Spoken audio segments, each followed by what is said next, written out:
For 10 years, 33-year-old Andre Nolan Dawson was the spearhead for the Montreal Expos, hitting 225 home runs.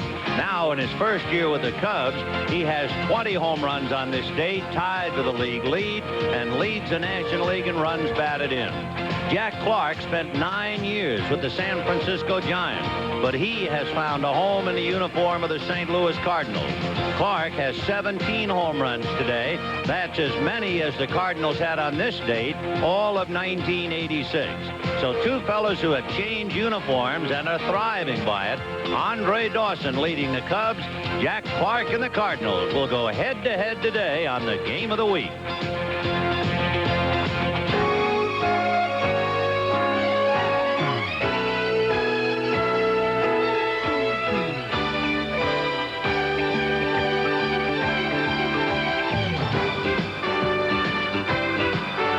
National Broadcasting Company, now in its 7th decade of bringing you baseball's memories.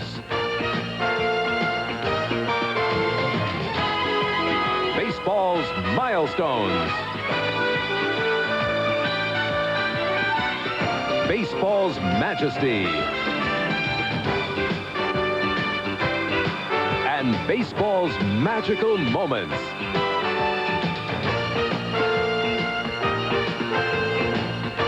NBC Sports proudly presents the Major League Baseball Game of the Week. Today, from Busch Memorial Stadium, it's the Chicago Cubs versus the St. Louis Cardinals. The Game of the Week is brought to you by Miller Brewing Company, sole sponsor of the U.S. Olympic Training Centers. By your Toyota dealer and the reliable Camry sedan and wagon. Who could ask for anything more? Toyota. By Fran, Bendix, and Autolite. Quality products from Allied Automotive. And by Quaker State Motor Oil. When car-caring people reach for the best, they reach for Quaker State Motor Oil. Hi, everybody. I'm Vin Scully, along with Joe Garagiola. Welcome to Busch Stadium in St. Louis, the home of the St. Louis Cardinals, who won the division in 1985, finished third last year, and is out in front by 4 games this year. The question is, how come the vast improvement of the Cardinals with a ball club that's beaten up in the pitching staff? No better person to talk to than the White Rat himself, Whitey Herzog. Let's go to Joe. Okay, Vin. Whitey, your ball club has done a complete turnaround. How do you explain it? Well, a complete turnaround in what respect? I think last year was a complete turnaround. We thought we were going to hit last year, and we didn't hit. We hit the previous 3 years, but last year was an off year, and that's going to happen once in a while. People ask me why we didn't make any changes. We didn't make any changes till we got Pena because we thought we would be a pretty good offensive ball team. There you are, Vin.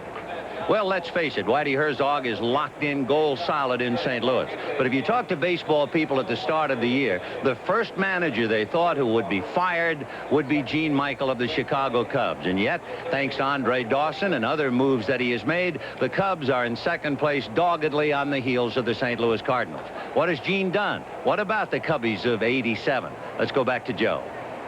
Okay, Vin. Gene, it's a different year for you, a different year for the Cubs, a turnaround. Tell us about it.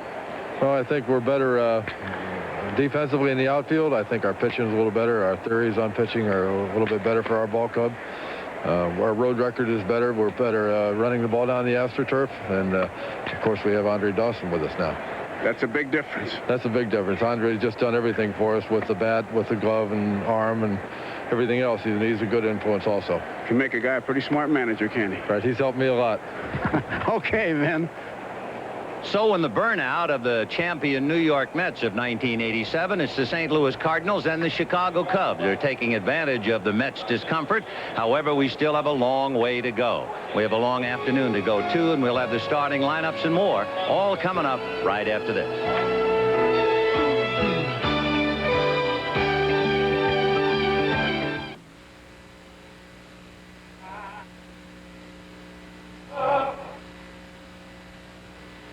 Base, and Jerry Mumphrey, who had over 1,500 at-bats as a Cardinal, now with the Cubs in left field. Andre Dawson will be in right field, and Leon Durham will be at first base. Jody Davis behind the plate. Keith Moreland is at third base. Sean Dunston, the shortstop. Dave Martinez will be in center field. And the pitcher, Cy Young Award winner, Rick Sutcliffe. Batting for the 21st. The defense, and we'll take a look at the defense now. Coleman, McGee, and Morris in the outfield. And just want to kind of pre-warn you, the artificial surface, very spongy, a lot of high bounces, and we might see some tricks out there, although the Cardinal outfielders should be pretty familiar with it. Pendleton, Ozzie Smith, the magician is shortstop, Hearn Clark in the infield, Pena behind the plate, Tunnel is the pitcher, and we'll see some different catching stances with Pena, Ben. I should say so. And, of course, Tony coming over from Pittsburgh to St. Louis and was on the disabled list for 6 weeks. So he's pretty frisky now with a chance to play. Tony Pena behind the plate. Talking about coming over from Pittsburgh, that's the story on the right-hander, Lee Tunnel. Tunnel is 2-1. No record against Chicago. 1-2 lifetime. This will be his 5th start since he was called up the middle of May from Louisville. If he is on his game, he will throw a lot of strikes. He is basically a control pitcher. He does not overpower people. On the 7th of June, he lasted 3 innings and was not around very long. He gave up 6 earned runs and 11 hits against the Cubs. Just to keep that train of thought, Andre Dawson talking to him, I said, what runs through your mind? Tunnel is pitching. He said, well, he'll be pitching me outside. He'll be throwing strikes, as you just said. He'll be throwing some sinkers. So I think I can react quick enough, but with 2 strikes, I'll probably try to go the opposite field. It's kind of interesting that even before the game starts, how good hitters always program themselves. You know, they will really have to program, and they'll also have to tune out the weather factor because the temperature down on the rug is over 100 degrees. And, of course, it'll get worse than that, I'm sure. You can see where the 120 mark is, so it's about 105. And even with an umbrella and cologne and tissues, well, it's just plain hot in St. Louis. That it is. And it was interesting in the Cardinal clubhouse. Vince Coleman, Willie McGee, Ozzie Smith, they looked like a bad chemistry class. They were getting all kinds of concentrates, I would call it, and Gatorade and everything, and mixing it up for this heat. Yeah. A lot of liquids. There is tremendous interest, naturally, in the surge here in St. Louis. And you can see the average attendance. Los Angeles at 39, the Cardinals at 36, and the Mets 34. Now, in this great rivalry, the cities of Chicago and St. Louis are roughly 275 miles apart, and it is a great rivalry. The Cardinals leading the division by 4 over the Cubs, and the Cardinals have done it basically by beating the Cubs. Chicago has lost 7 of 10. So the difference going head-to-head with the Cardinals is the difference in the standings. The all-star second baseman, Ryne Sandberg, leading it off.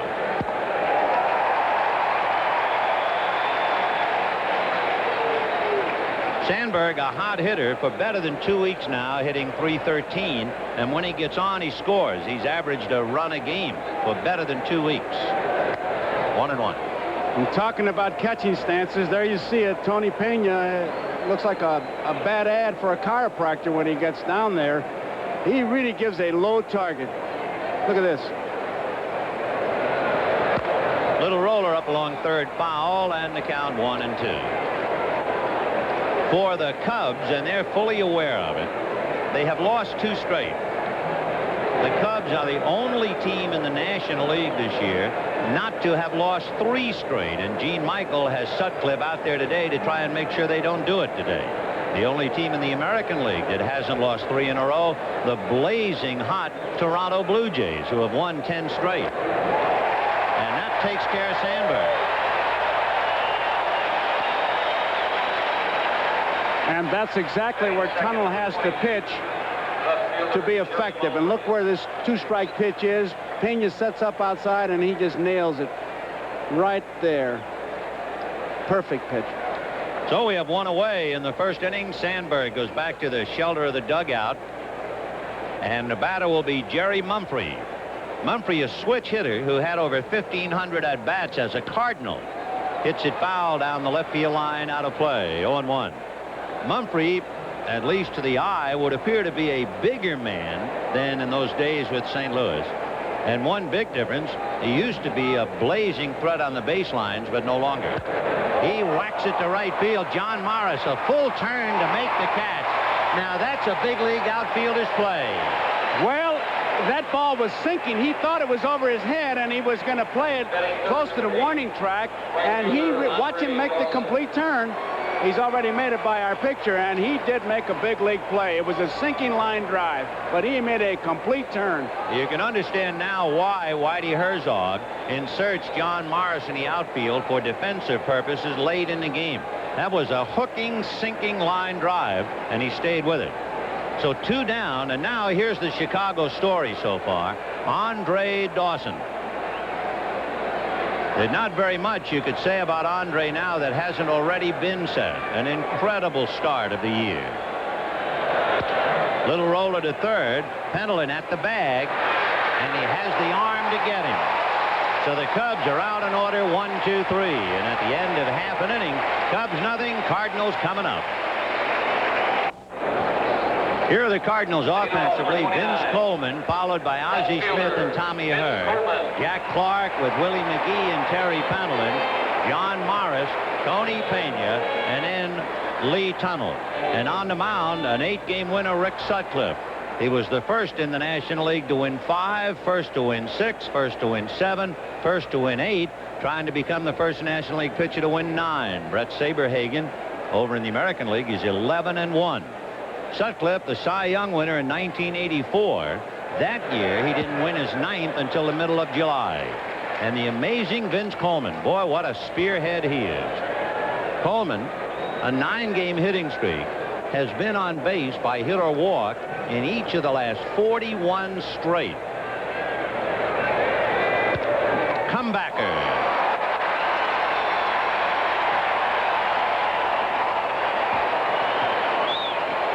Ozzie Smith will be coming up, and for the moment, let's go back to the fall of 1985. Ozzie Smith in the LCS against Tom Niedenfuhr of the Dodgers.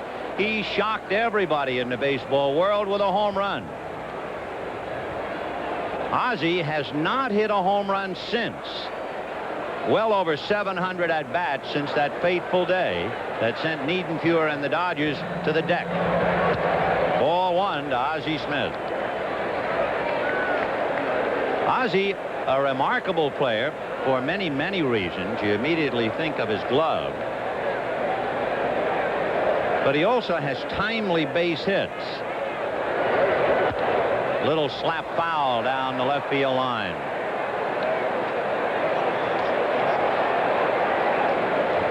This is on the ball that Coleman hits. Sutcliffe in good position to make the play. And now he knows he's got it. Easy play. And one thing he says, hey, keeping that guy off the base is my biggest job today. 1-1 to Ozzie Smith. Ball 2. He's the toughest man to strike out in the National League. He strikes out about, once every 23 at-bats. What's important about Ozzie is the RBIs he drives in without hitting a home run. You know, he led the National League in RBIs without hitting a home run last year. And he's leading them right now. He has 31 RBIs without a home run. Fly ball into left field, and it'll be Jerry Mumphrey. Batting third, number 28, second baseman, Tom Herr.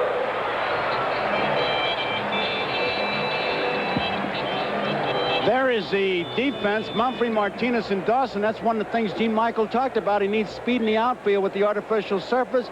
Moreland, Dunston, Sandberg, Durham in the infield. Jody Davis, who's had a little bit of a throwing slump, but he can throw. Make no mistake about that. Davis behind the plate and Sutcliffe on the mound. This is June the 13th as Tommy Herr gets in, and this is a rather important day in Chicago Cub history. First of all, Rick Sutcliffe on this day in 1984 was acquired along with George Frazier, Ron Hasse from Cleveland, for Mel Hall, Joe Carter, and pitchers Don Schulte and Darrell Banks. 1 year ago today, Gene Michael took over as the Cubs manager. Line to left, but it's at Mumphrey.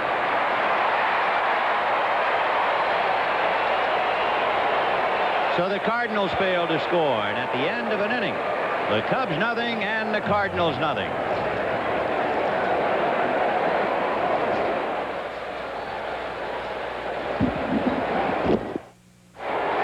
You can see Andre Dawson toweling off in the shadows.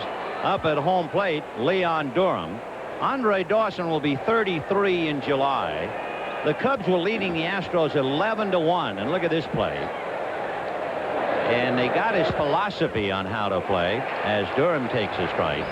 Somebody said to Dawson after the game, why would you break your neck like that when you were leading 11-1? And Dawson very simply said, because the ball was in play.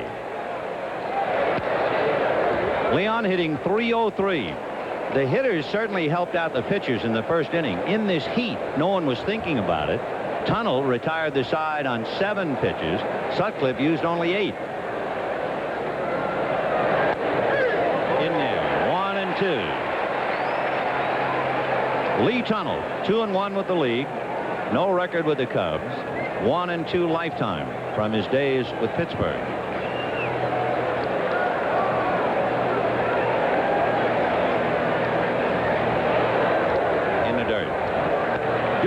Is on a tear. He has homered in 4 straight games. That's the second time in his career he's had a roll like that. He's number 9 on the Cubs all-time list behind Andy Pafko. Leon Durham.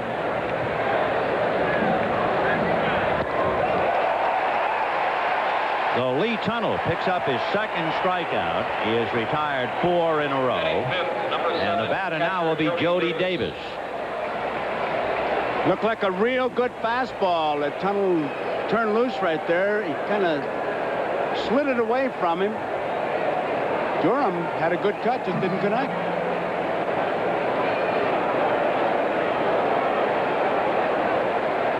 Jody Davis at the plate. 4-1, 1-0. In his career, Jody has been much more of a home run hitter at Wrigley Field than on the road. And he had one of the strange games of the year when the Cubs beat Houston 22-7. He had 1 at bat. He had 1 hit. It was a double. He scored 5 runs, and he did not have a run batted in. The discrepancy, the fact that he walked 4 times in that game.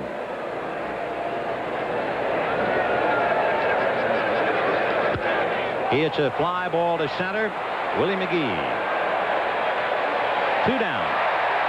That's one of the things that Whitey talks about in this ballpark. It's hard to hit one out of here. It's also hard to hit one in the alleys and hard to hit one by the shortstop. And you can see why pitchers have so much confidence here, because Cardinal defense is all over this ballpark. Those are the dimensions, and actually the center field dimension is wrong. It is 414 to center field here at Busch Stadium, the deepest center field in the National League. There, that's the graveyard of fly balls. Fouled away off to the right and out of play. Boston leading Detroit 1-0. That's Stanley and Petrie in that. 2 out in the second inning, no score here. One of the great rivalries in baseball, the Cubs and the Cardinals.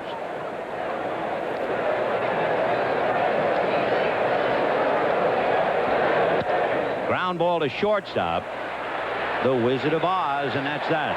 So Tunnel has retired 6 in a row. 1 ball was hit hard, and at the end of an inning and a half, no score. When you read that or hear him say it, it doesn't sound right. How come I don't feel that way? Then when you look at the cold stats, you can see what's bothering him when he said, I'm striking out like crazy. Jack has 2 home runs against Rick Sutcliffe this year. The Cardinals have 37 home runs, and Clark has 17 of them. Strike 1, 0-1. He's closed his stance a little bit more, knowing he can get around on the inside pitch and drive the ball to right center field. With the center field camera, you can really see that closed stance.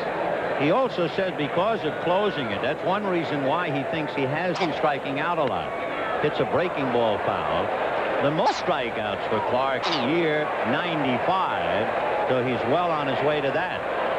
Remember, too, that Jack Clark has been hurt a lot. He's missed on an average of 85 games a year each of the last 3 years. 2 years he didn't play more than 65. And of course last year he had torn ligaments in his right thumb, and they tell us it still hurts him very, very much. Boy, what a May he had. 9 home runs and 35 RBIs in the month of May. You can bet me that thumb doesn't hurt as much as Eric Davis does to him. Those 2 catches he made off him. Let's take a look at that closed stance. This might be one reason. He might be having trouble judging that outside pitch. It's something new, and if they hit that outside corner, I'll tell you, where he threw that pitch would be tough with any stance. That was low outside, Hall of Fame. So that's 56 times Jack has bitten the dust on strikeouts, and the batter now will be Willie McGee. McGee with 2 doubles and a triple last night and 3 RBIs, and he's blazing hot. I would think if you were a hitter, Sutcliffe would be a little easy to at least time to measure. If there was ever a mechanical man delivery, it is the delivery of Rick Sutcliffe. You can almost count. It's like dance steps. 1, 2, 3, release. Curveball. Except they fly to the ball. And that's the difference. And he does hook the ball behind him, which is a bit of a distraction. He has 4 pitches. They're all basic. Fastball, curve, slider, and a change of speed, which he controls. And his control is his biggest asset.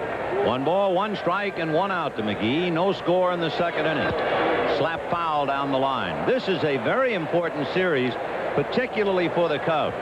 They have lost 7 out of 10 to the Cardinals, the team they're trying to catch. And after tomorrow, the Cardinals and the Cubs won't play each other again till September the 18th. I think, Vin, just to emphasize what you said, you can watch Sutcliffe, and as he hooks the ball behind him and starts forward, that's when he gives a little dance step, like right here. Just outside.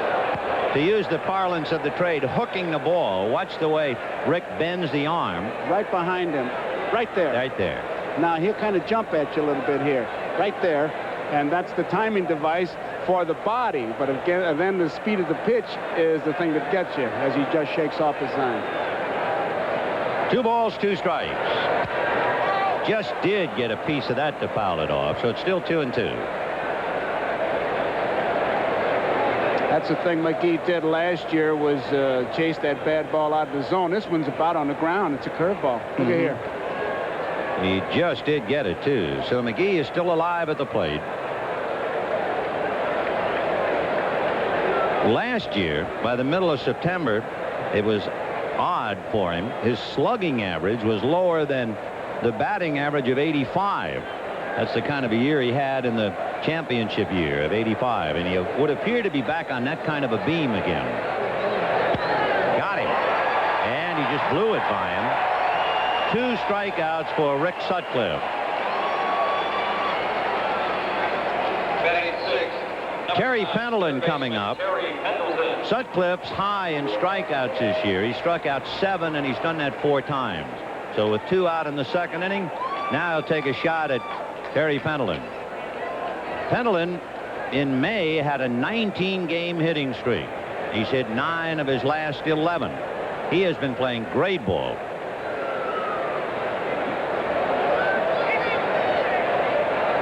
He's kind of an Iron Man. He played in 159 games last year, and he's the only Cardinal player to start and play in all games this year.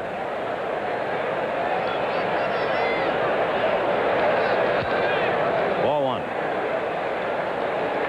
tell you, Sutcliffe is throwing hard. When you can hear that ball pop into that pillow that Davis is using, and over this crowd noise, you got to be throwing. But that was last year. By the way, when McGee struck out, it was the 1,000th strikeout in Sutcliffe's career. 1-0. Look a little off speed. 2 balls, no strikes. All of Sutcliffe's problems began because he runs a lot. He hurt one thing, started to favor that, and hurt the other. Drive into right field. Andre Dawson going back at the track, at the wall, gone.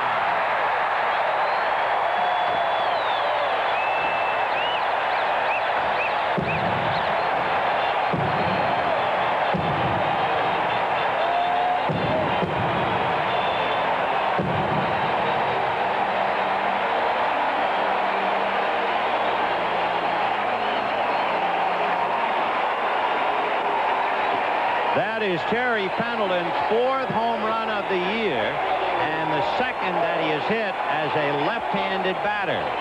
For Rick Sutcliffe, that would be the 9th home run that he has allowed.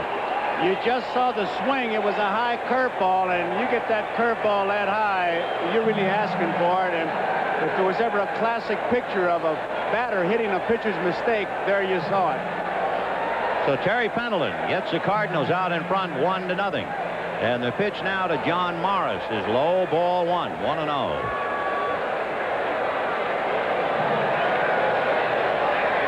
Pendleton, 2 from either side of the plate. For the Cardinals, a home run in St. Louis is headline news. Would you believe that's only the 15th home run that the Cardinals have hit at home this year?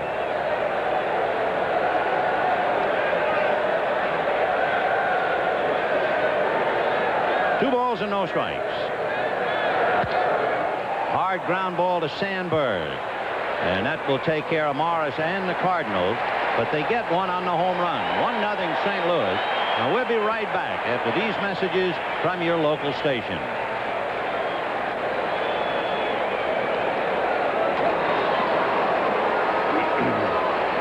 Sean Dunston, Dave Martinez, and Rick Sutcliffe coming up in the 3rd inning with the Cardinals leading the Cubs 1-0.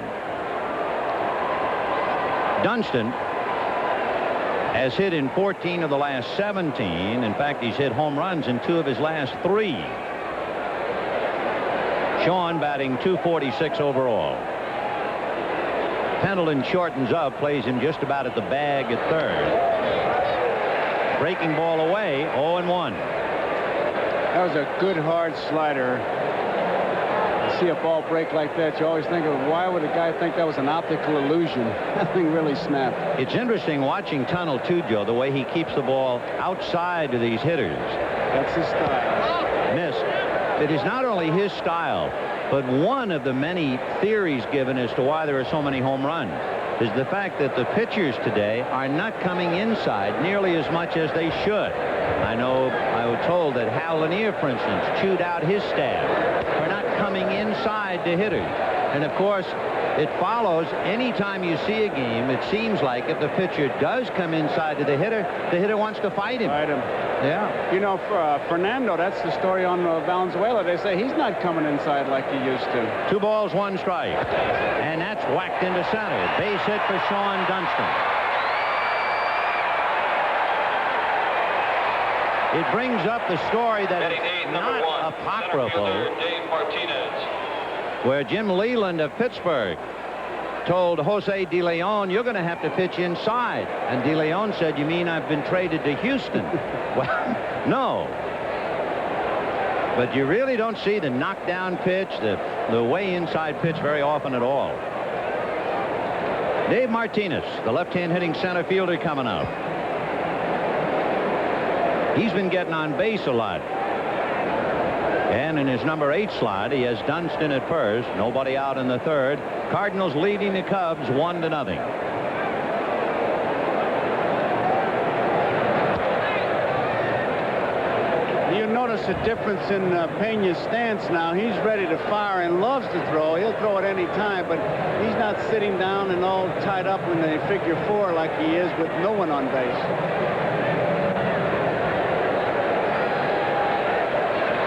They're keeping an eye on Sean Dunston. Dunston has stolen 8 out of 9.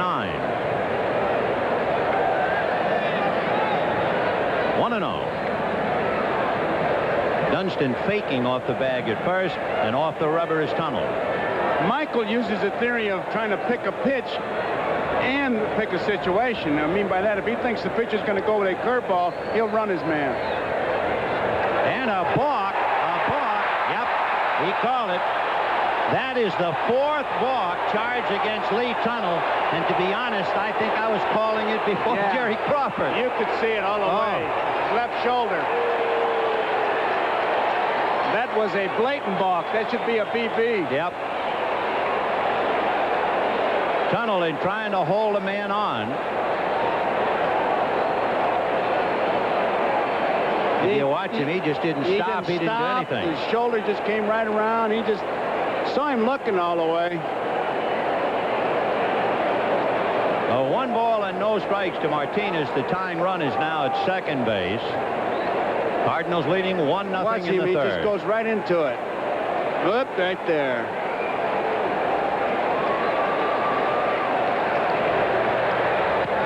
Back 1-1.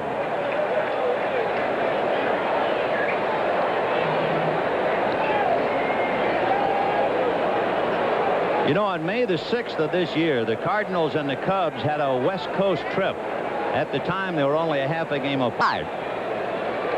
But combined, they went 13-5 in California, and that's opened up the gap between St. Louis, Chicago, and then the rest of the division.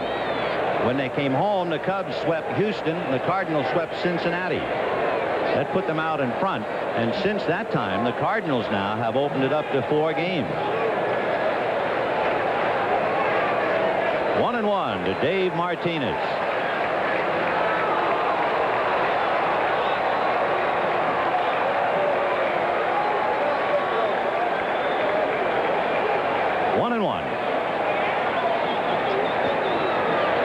Off speed, he missed with the changeup, and the count 2 balls and 1 strike. The only run of the game, if you joined us a little late, Terry Pendleton hit one into the right center field seats. And now the Cubs trying to come back on a single by Dunston, and a balk moves him to second. On deck, Rick Sutcliffe, who is a pretty fair hitting pitcher.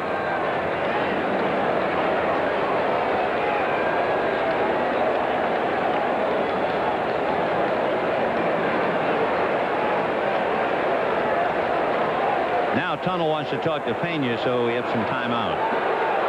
That can really wear on a pitcher because Tunnel has not been sure of the signs. Obviously, with the man on second base, Pena's been switching him. And when you have to stand out there in that heat on a day like today and you're not sure and you're concentrating on trying to get the right sign, it's got to take a little edge off your pitches.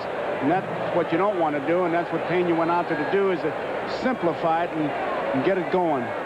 2 balls, 1 strike. And he missed with a breaking ball, a slow hook, ball 3. 3-1.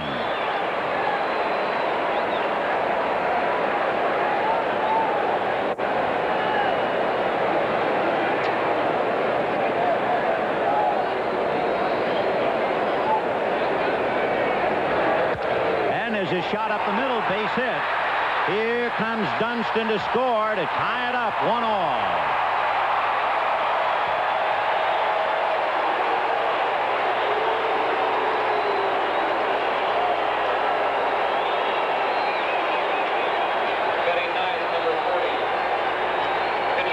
In this great rivalry, they told us that about 20,000 St. Louisans went to Chicago last weekend.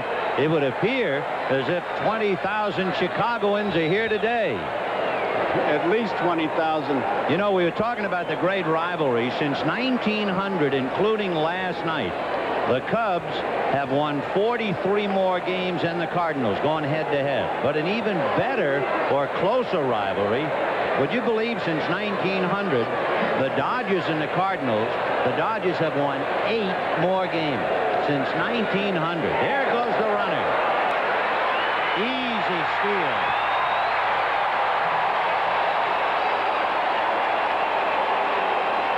Martinez could have held up a flag saying, "I'm going." Tunnel just was reluctant to throw over there. He's got a tremendous jump. Pena does everything and really makes a hard throw, but it's not even close. Tunnel just gave him just a token look. So Martinez stealing second. He's 3 out of 4. Now Sutcliffe around to bunt and takes high. We mentioned that Sutcliffe is a pretty good hitter. He has 4 hits, a couple of doubles, 3 RBIs. Mike Rourke is going out to the mound. Sutcliffe also has 3 home runs in his career, although none so far this year. I asked him to describe himself as a hitter. He said, "I'll not get cheated." Now, he's talking to his third base coach while Mike Rourke was out there, because Tunnel's had a couple things happen that are very unnerving. Number one, the balk. That got to him. And then the confusion on the signs where he wasn't sure and wasn't really concentrating on his pitches, more getting the signals. that had to get on him, and you could see it paid off for the Cubs with Martinez stealing second base. And all they're trying to do now is, hey, settle down and be yourself, because this inning he hasn't been. And we saw that shot of Whitey with his head down. What managers don't like is when you score a run, they have that other team come back and score a run to tie or go ahead. You know, if they're talking to Tunnel about holding base runners on, it would certainly be to the advantage of Tony Pena, who has thrown out only one base runner in 12 attempted steals. The bunt by Sutcliffe is a good one. He laid down a poached egg. So the sacrifice worked, and Martinez moves over to third. So Sutcliffe, a good hitter, does his job, moves his man along. And now Ryan Sandberg will come up and try and break the tie. Boy, and that's a double reward, because he gets the man over, and now he goes into the dugout where it's cool. Sandberg will take a little bit of time getting up there to give Sutcliffe a chance to cool off a bit. Last year, the Cubs had the worst record in the National League on turf. They just couldn't win a tip-off that they were not fast enough. This year, they've won 12 and only lost 5 on the rug, so they've improved dramatically.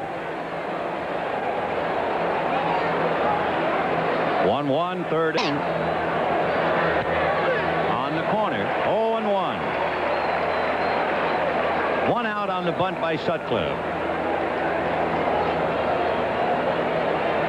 And that comes as a shock for Prince Valiant to see that he has not been producing with runners in scoring position. 0-1. Breaking ball fouled away.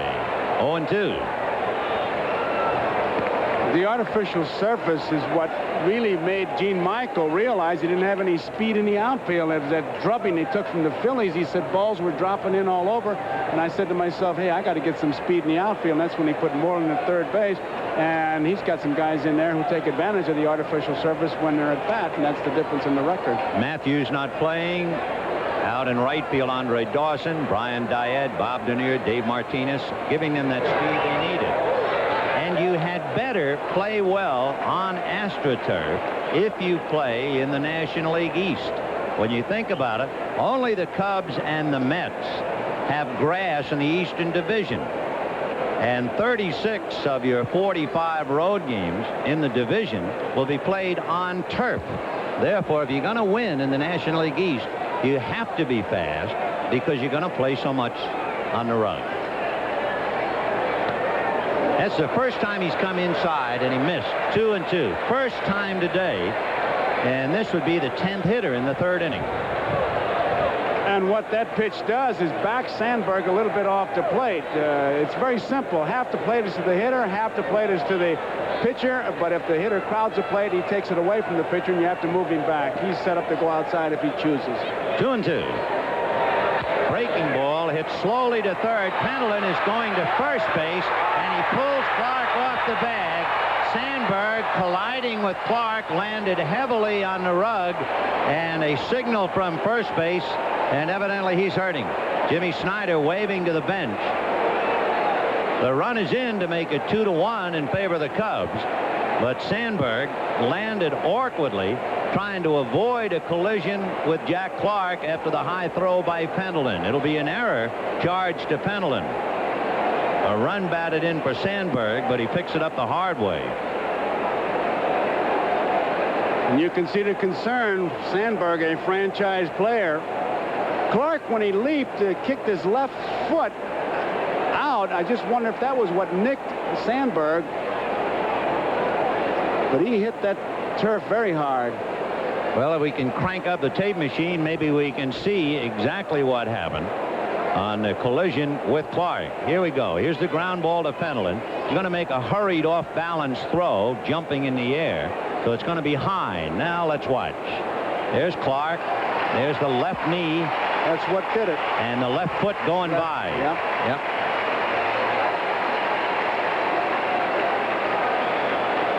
Sandberg, evidently, when he was clipped by Clark's foot, that caused him to twist his right ankle.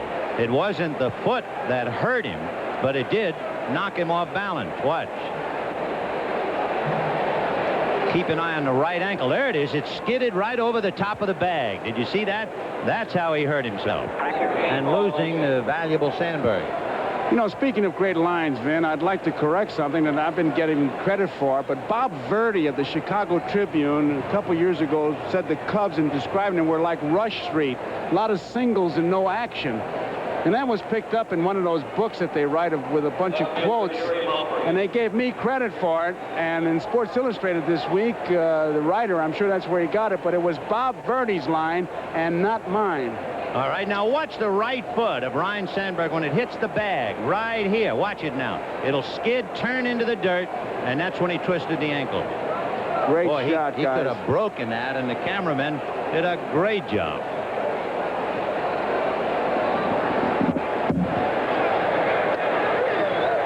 Jerry Mumphrey a strike, and the count 0-1.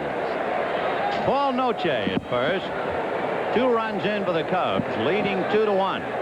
Mumphrey hit that hooking, sinking line drive on which John Morris made a fine catch in the first inning. And on deck is Andre Dawson. Noche held on by Clark. Off speed in there for a strike. 0-2. By the way, on that slow roller up along third base, not that it will make Sandberg feel any better, the official scorer has now reversed and said, give him a base hit.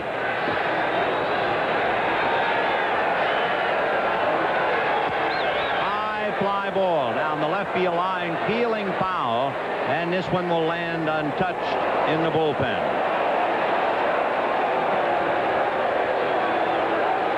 I would guess they have 50,000 here today. These Cardinal fans, Vin, I think maybe a bit spoiled. Coleman was over in left center field, but if it drops within the playing field, it should be caught, and they're getting used to it. And why not when you have guys like Coleman and McGee? If it stays in the park, they do usually catch it. See how far he is. 0-2, the count of Jerry Mumphrey. Tunnel has already been victimized by committing a balk. For Tunnel, the 4th balk and the 8th turned in by the Cardinals.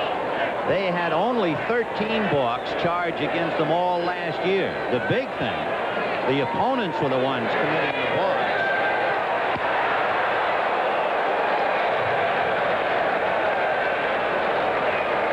Tony Pena loves to throw that ball, and that's one of those plays that happens only if he catches the ball. And he's got the runner diving back. He threw that from his knees, so it wasn't that accurate to throw, but if nothing else, it'll cut down the lead.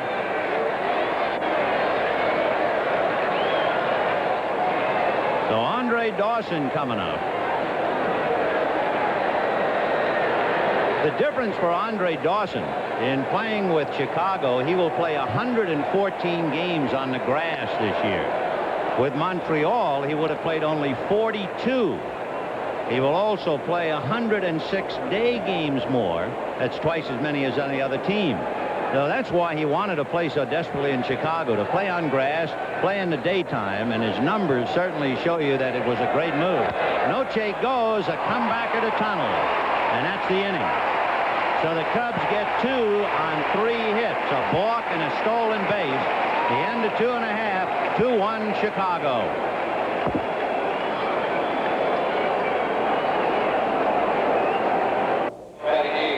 Cubs leading 2-1 as we go to the bottom of the 3rd inning, and it'll be Tony Pena, then Lee Tunnel, and Vince Coleman. Pena, who had torn ligaments in the thumb, so he was sidelined for 6 weeks, and he's playing catch-up. He has a home run, 12 RBIs, hitting .234.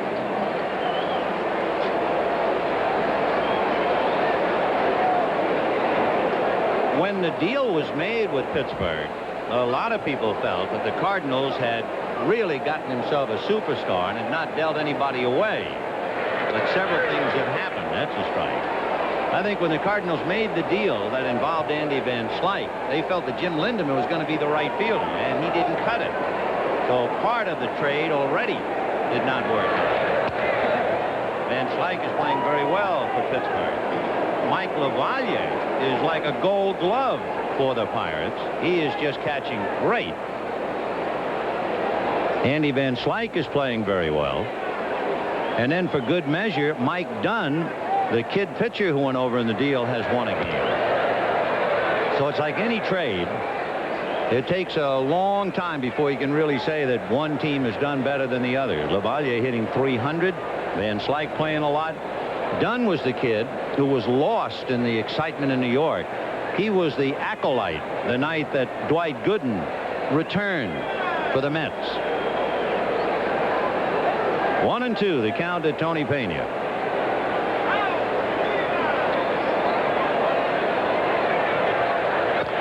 Foul away. What a cut. He takes the cut. He doesn't get cheated. And, of course, even for a while there, he couldn't hold that bat. The bat was always flying out of his hand. Watch this. Nothing else. Every bone in your body is now loose. He really goes around with it. He is an exuberant player, to say the least.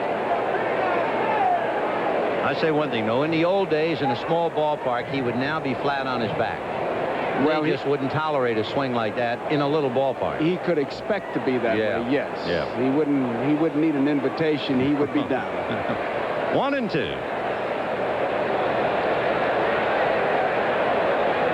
To see how Sutcliffe feels about that swing. Breaking ball hit over the head at third for a base hit. Moreland no chance to handle it. The throw into second base and a little chewing, and he missed the bag, and the tag is there. And of course he's going to be second guessed for not sliding. He kind of tiptoed and tried to go in through the back door. And I was looking for him to really slide and hook the bag with his hand, but for some reason he goes in standing up. Mumphrey to Noche, and even though it was way off line, trying to come around from center field. He's nailed on the left foot. No, he got off the bag. Then he tried to grab it with his hand. That's what happened. If he hooks it, looked like he was going to hook it with his hand. All of a sudden, he's going to step over the tag, and he's off, and he got him. Lee Tunnell takes a strike. We'll take one more look at that play.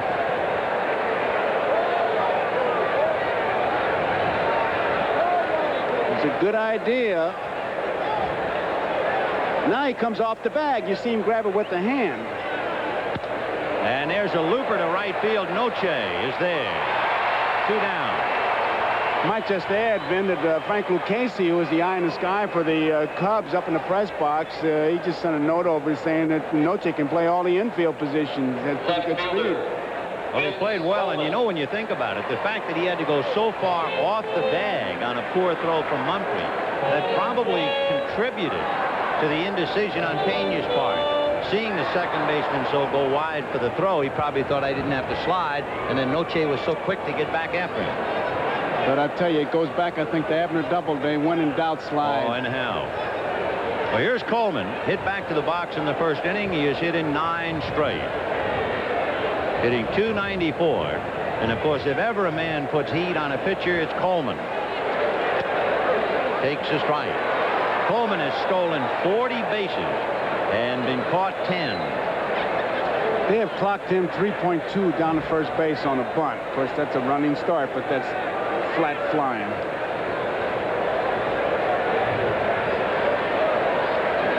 Coleman, a switch hitter, batting left-handed. 0 for 7 against Sutcliffe this year. When you look at the Cardinal lineup, the first 3 hitters, Coleman, Smith, and Herr, are switch hitters. Right after Clark, you get McGee and Pendleton who switch. So 5 of the first 6 hitters in the Cardinal lineup switch. So this is a properly named team for Whitey Herzog to deal with. He's got the cards. The bunt in the air. One hopper to Sutcliffe.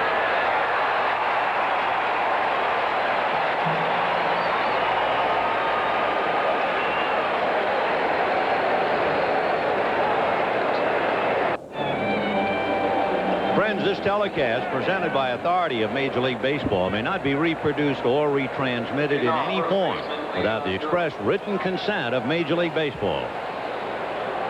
The Cubs leading the Cardinals 2-1, and we go to the 4th inning with Leon Durham. followed by Jody Davis and then Keith Moreland. Lee Tunnell versus Rick Sutcliffe. Durham struck out in the second inning. The Bull 0 for 1. Batting .301. Hits it up along third base, and it'll go foul. 0-1. Ben, you just gave a disclaimer for all the youngsters who want to be catchers. I would like to tell them that this stance by Tony Pena is presented by authority of Tony Pena, may not be reproduced or retransmitted in any form without the express written consent of your doctor and signed by your parents. When you look at this stance, forget it, kids. I don't know if you can call it a stance. I don't know what you can call it. It's the crouch of all time. In fact, the only way Tony Pena could get lower in his crouch is if he dug a hole behind the plate and sat under the ground. Oh, 1-1. That is something. Leon Durham has 13 home runs, but he's somewhat frustrated. 12 of the 13 have been hit with the bases empty. You wonder what artificial surface does. The infield really gives you a tip-off. Ozzie Smith is about, look how far back and short he is. Look at Pendleton. He's beyond the white line, and he'll come walking in. But that is a deep, deep shortstop.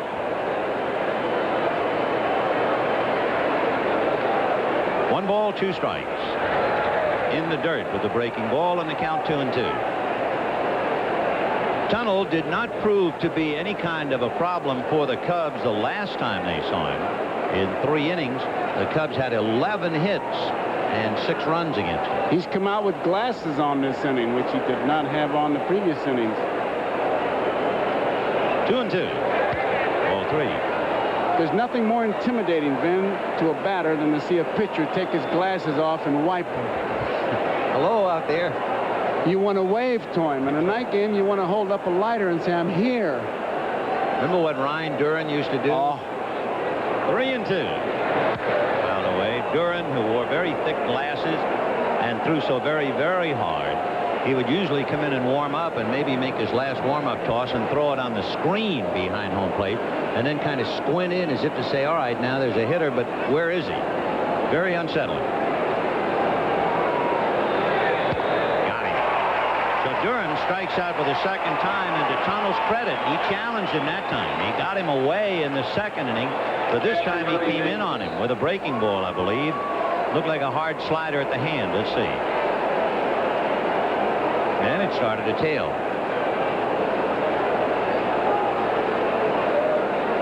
So Durham is 0 for 2, and Jody Davis, the batter, fly to center in the second inning.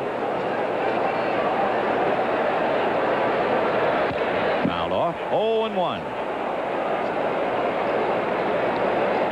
The Cardinals and the Cubs. For the Cubs, of course, the long-suffering Cubs, they have not won since 1945. That year, when the Cubs won, they won by 3 over the St. Louis Cardinals. Right.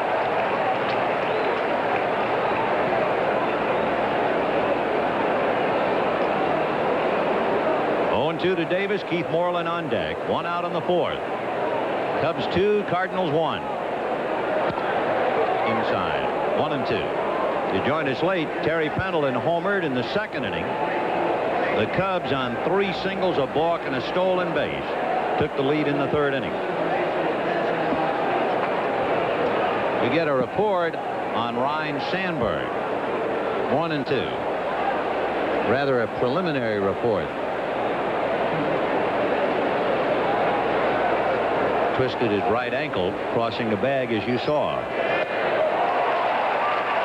Well, Jody Davis becomes strikeout number 5. He challenged Leon Durham with his fastball, and he took something off the curveball here, and Jody was way out in front. See, it was an off-speed pitch, and Jody really commits himself in a hurry, and he doesn't come close to getting a good pitch. Tunnell is going right after the hitters. He's faced 14 batters, and the first pitch to 10 of them has been a strike. So here's Moreland. And make it 11 out of 15. Strike 1. You know, that's why I saw a quote attributed to Warren Spahn. I can't believe, to Tom Browning of Cincinnati. He said, don't throw a strike until you have to. That doesn't sound right. High pop fly to shortstop. Ozzie Smith and the yellow brick road. And that's it for the Cubs in the fourth. At the end of 3 1/2, Chicago 2, St. Louis 1.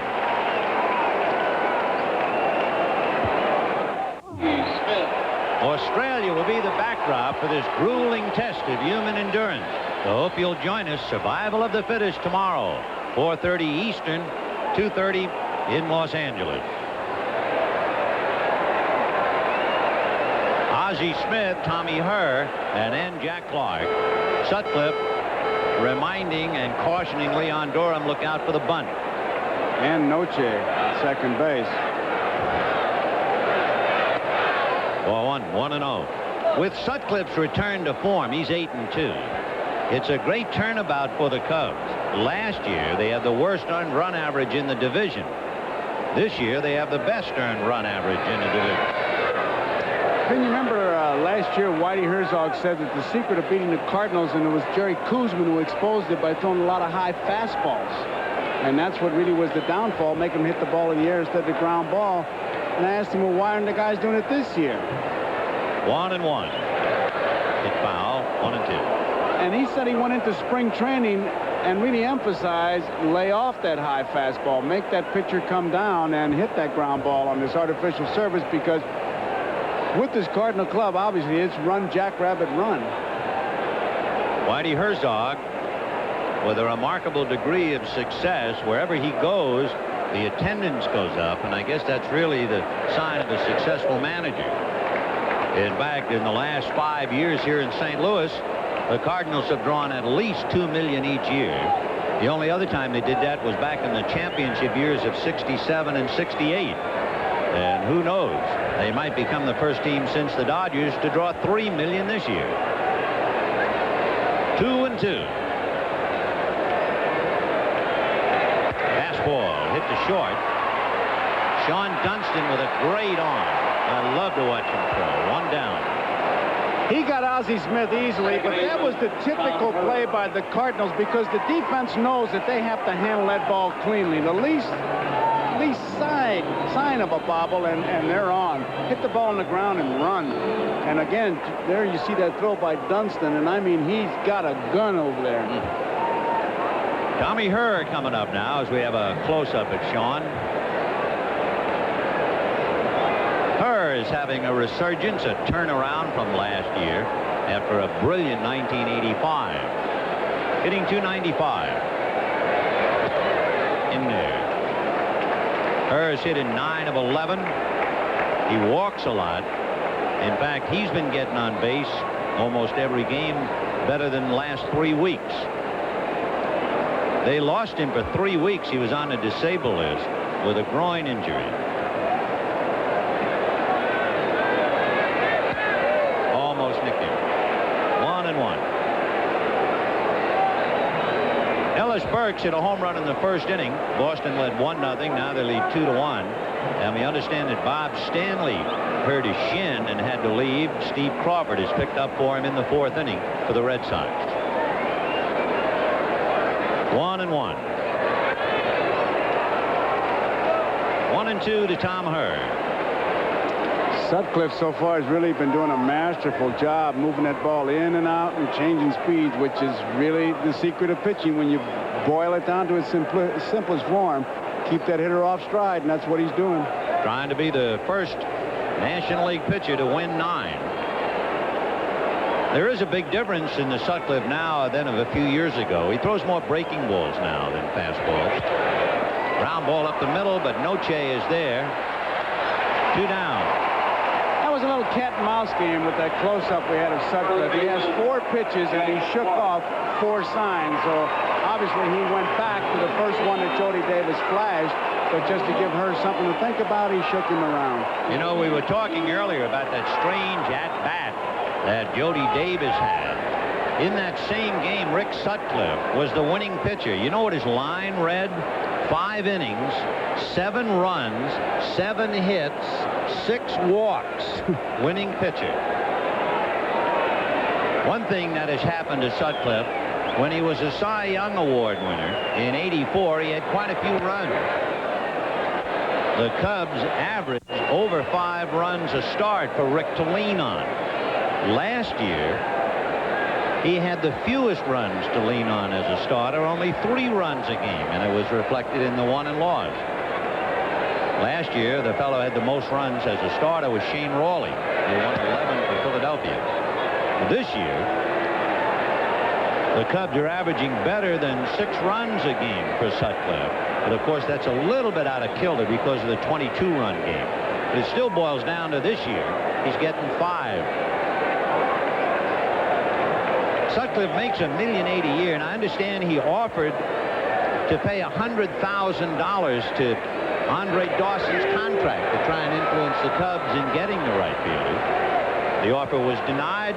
Andre signed the blank contract for $500,000. He will get another $150,000 if he is not on the disabled list before the All-Star game. 2 balls, 1 strike.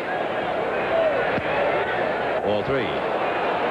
Andre says that the money will come. He said what I was interested in was to be with a contender, to play on natural turf, and to have some fun. He's having all of that and then some.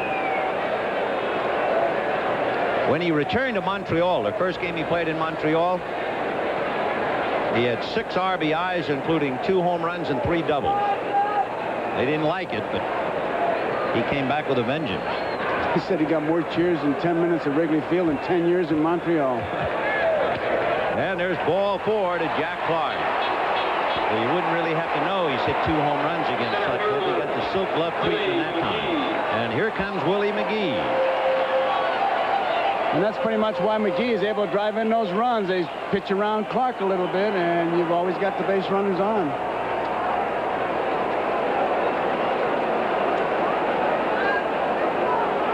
We were talking before about how the Cubs have improved dramatically this year from last in playing on the turf. The other side of the coin, the Cardinals have improved dramatically on grass. Drive to left field, slicing in the corner. Mumphrey at the fence, backhands it. Fine play. A clutch play that would have gotten Clark in easily. So it's still 2-1. We'll be right back after these messages. Here's Jerry Mumphrey on that long twisting fly ball of Willie McGee's bat, making a fine catch while feeling for the wall. It would have meant a run. It's exactly what Gene Michael was talking about when we talked to him before the game about running down those balls on artificial surface. He needed more speed. He's been platooning out there and very effectively. Sean Dunston, Dave Martinez, and Rick Sutcliffe. The second report we get on Ryne Sandberg, now they say officially he has a sprained right ankle, which leaves you very much up in the air. Great stop by Pendleton. Throw him out. Wade, what a play. And that's why it's tough to beat the Cardinals when you get defense like that. You can't hit it past the shortstop. You can't hit it past the third baseman. What a play this is. Dives.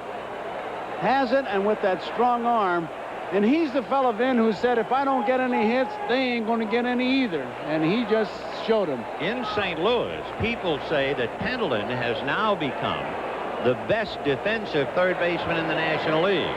However, he is overlooked for all-star honors because of the great Mike Schmidt in Philadelphia. But in St. Louis, they say this fella has really come of age at third base. You don't get him any better than that one, because that ball, it hit that artificial surface and it took off. I mean, skidded there, and he was right there. Dave Martinez singled, stole second, and eventually came around to score on the base hit by Sandberg. Strike, 0-1. We'd like to remind our viewers we'll be selecting the NBC Miller Lite Player of the Game at the conclusion of the ball game.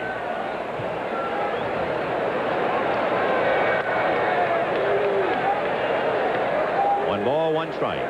Well, you can see why Whitey would get upset at base on balls, because with the defense you got out there and a big park, big ballpark, the only defense, no defense against a walk. On the corner, 1-2. Tunnell is pitching very well. He has struck out 5. He has allowed 1 run and 2 hits as Sutcliffe, and Tunnell 2 runs, 3 hits. So the pitcher's in command right now in the dirt. Preliminary x-rays of Ryne Sandberg's ankle negative. It has been ruled a sprain. And, of course, that leaves you up in the air because you just have no idea when anyone will return from a sprain. But Sandberg, who had missed one game this year, looks like he'll have to go to the pits for a while.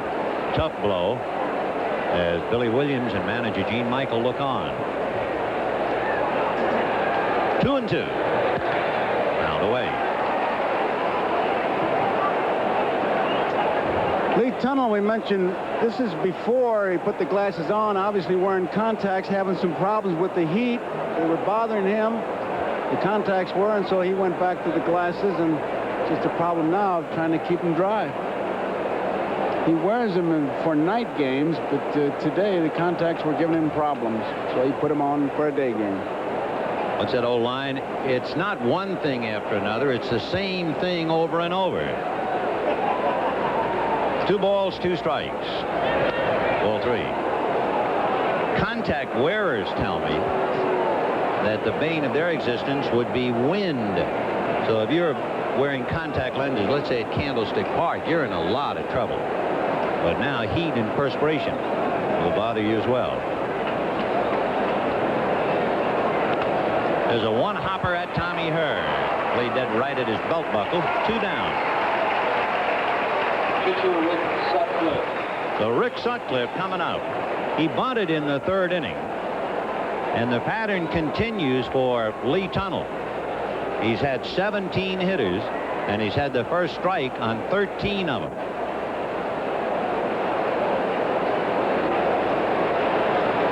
Well, if you were expecting Arctic chill, you're in the wrong place. It's still around 100. The Mound City, St. Louis. What's the equivalent of a wind chill factor for summer? It's here, right. That's right. 0-1. Sutcliffe has hit 3 home runs in his career. He hit one last year against Bryn Smith. And you might remember in the league championship series in 1984, Rick hit a home run against Eric Shaw at San Diego. What a year that was. 16-1. 1-2. Rick Sutcliffe, a big guy out of Independence, Missouri. Usually a pitcher will say, okay, if that's a strike when I'm batting, make that a strike when I'm pitching now. Terry Tata is the plate umpire. Jerry Crawford, Greg Bonin, and Harry Wendelstedt on the lines.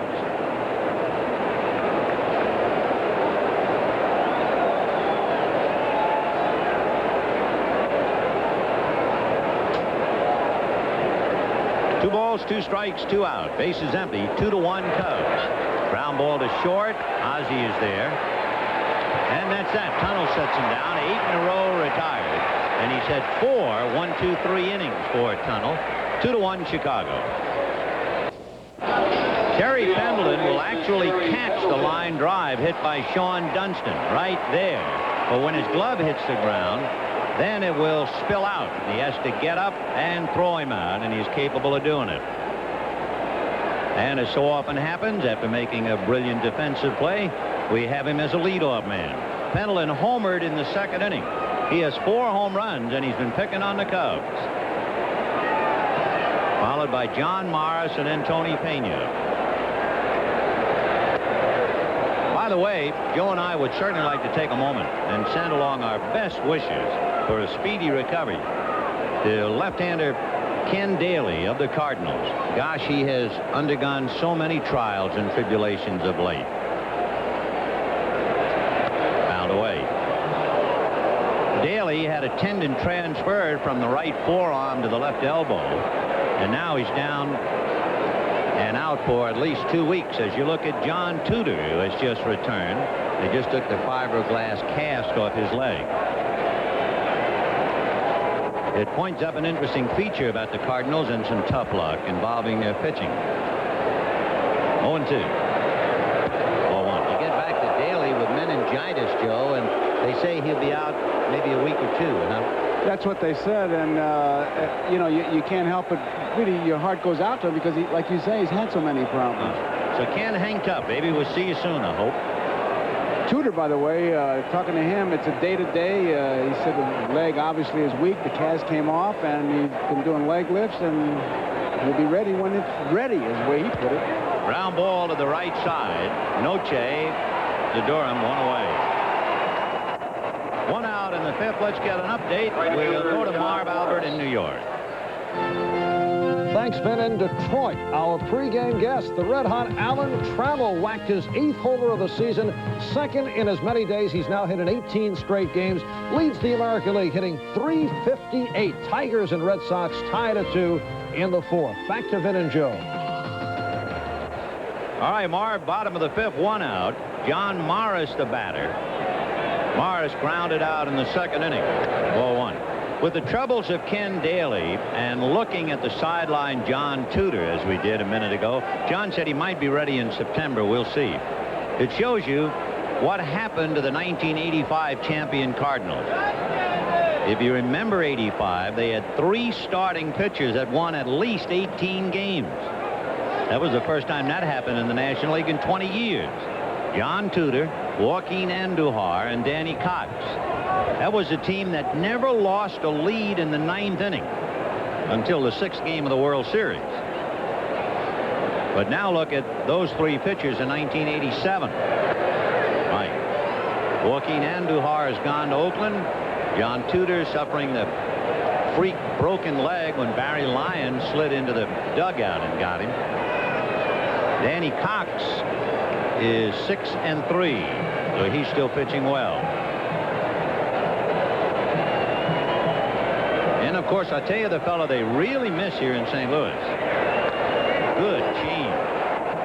The fellow they really miss is Jeff Lottie. There was no better setup pitcher in the National League than Jeff Lottie. And there's no one to really fill his bill.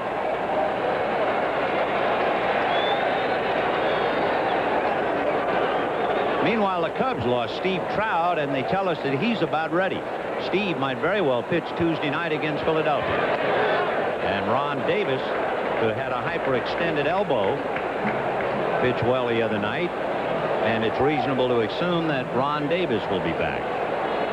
But the pitching woes or the pitching success, so goes the fortunes of a ball club. There's Ron. 3-2.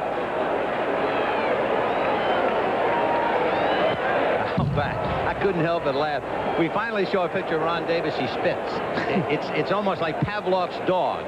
As soon as you take the bell rings, he salivates. As soon as you take a picture of a big league ball player, he doesn't know it, but he immediately expectorates. Yeah, but it was better to look at Tudor with the bubble gum and him chewing that dopey tobacco. Yeah, I agree. Full count to John Morris with Tony Pena on deck. Hit towards right center, and it will fall. And Morris going for 2. In there. And that was the experience of playing on the rug. He saw that Dawson was cautiously playing it rather than have it bounce over his head. And he was thinking double all the way. Yes, he was. And we said you might see some tricky bounces. And Morris, he's running hard all the way because he knows that Dawson is going to be cautious. Because if he gets too close to that bounce, it's going over his head. And he's got himself an easy double. And it was a single when it left the bat, I'll tell you that. But John Morris legs it into a double. And with 1 out, the batter is Tony Pena. And remember, Morris is the tying run. It is 2-1 Cubs, bottom of the 5th inning.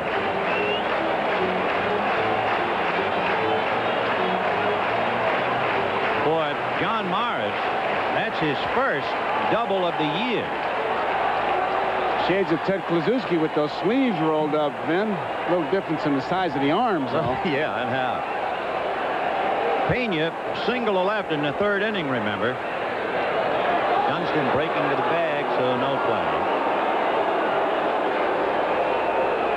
The ball by Morris was not hit that hard, but they're going to be cautious. It's not going to go over their head, and Dawson waits for it, and now he sees that Morris is going for 2, but it's too late.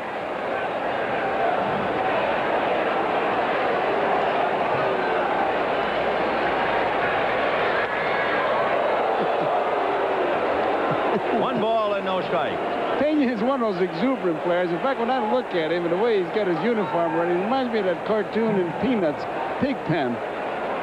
He really is. He makes the club look good. 1-0 the count. Tying run at second, and he's going to third. The pitch inside, he's stolen it.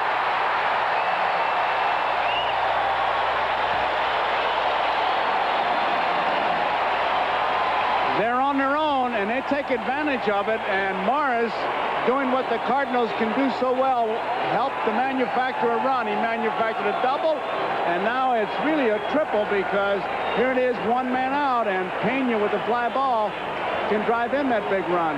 You have the combination of a knowledgeable base runner against a pitcher whom we talked about before. You can time his delivery, and Morris had him timed. There was no way that Sutcliffe could have gotten him. He had such a big jump. And a right-handed batter helped the cause.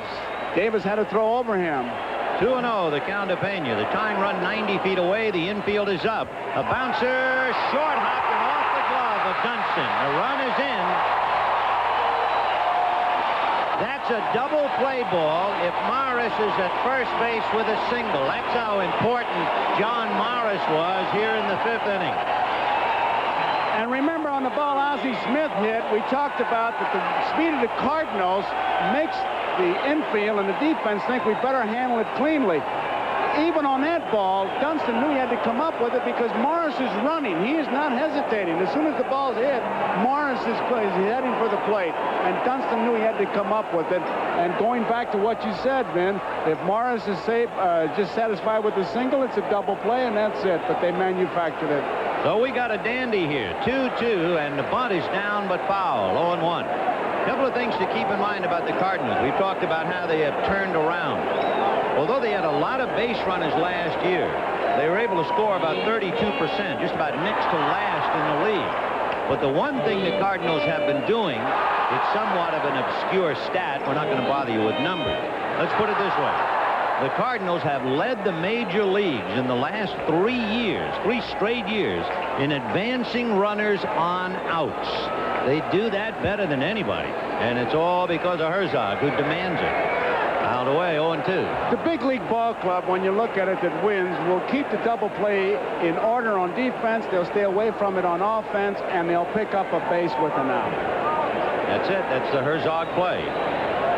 You won't read that or see it in the box score, but if you're talking about moving runners along, and of course the name of the game is run scored, the Cardinals do it better than anybody. Sutcliffe trying to nail his opposite number now and prevent him from getting the sacrifice. And Pena's got pretty good speed. You just can't say, well, with the pitcher up there and he'll be bunting, and if he gets a big enough jump, he'll take off. Another thing the Cardinals did last year that they didn't do in '85, they sacrificed a lot last year. Not so much this year. Pitch out. Good play. If nothing else, you want to see what's happening. 1-2. See, that's the thing that you play against a ball club like this, they got you thinking. They have you moving. You're on edge. 2-2 tie here in the 5th inning. 1-2 the count to Lee Tunnel. 1 out.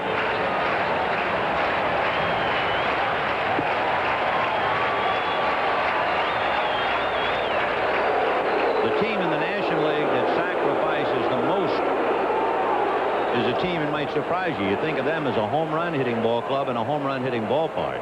The Atlanta Braves. 1-2. 2-2.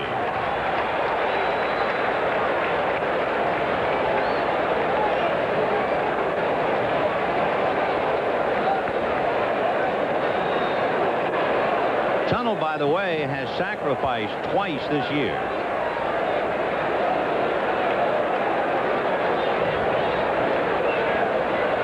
Big lead.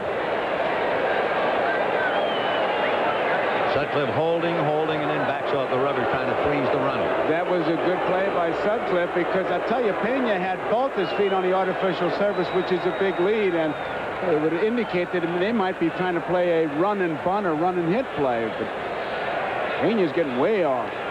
Big lead, both feet are on the rug. And the bunt is foul, so it's a big bunt. And the lack of it will hurt the Cardinals now. That's the 3rd strikeout for Rick Sutcliffe. As we mentioned, he is not the strikeout pitcher that he was a couple of years ago because he throws so many breaking balls. This time he's able to take care of tunnel. Looked like a good ball to bunt, too. It was a good ball to bunt, man. He just he almost tried to guide the ball rather than, as they say, catch the ball with the bat.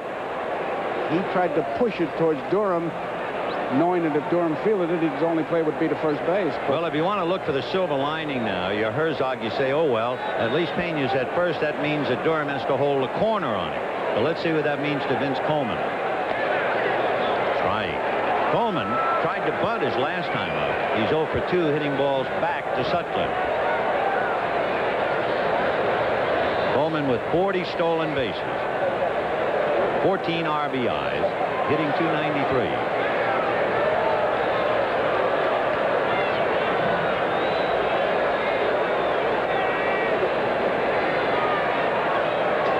Even though Pena has been out for a while, he has already stolen 3 bases. He's 3 for 3. Both feet on the rug. You better go over there when a runner gets both of them out there. I tell you, he makes the ball club look good, Pena does, because he's an exuberant kind of player. I mean, most catchers would take a lead and say, hey, 2 outs, I got to put the tools on again. Look at him diving back and rolling around in the dirt. You got to like a player like that. Oh, and how. Look at him. He's soaking wet now, and he must weigh 4 pounds more than he started with. Look at that. Looks like he was fixing his car.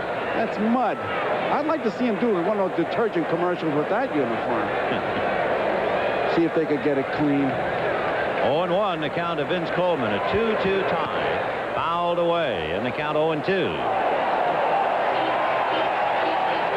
That's pure mud. That's what you're looking at. That's polyunsaturated mud. He'll have to change his shirt because it weighs 2 pounds and 4 pounds heavier than when he started.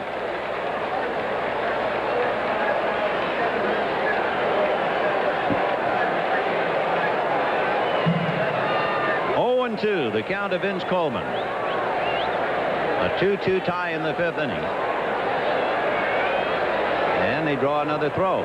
Pena 3 for 3 and a threat to go.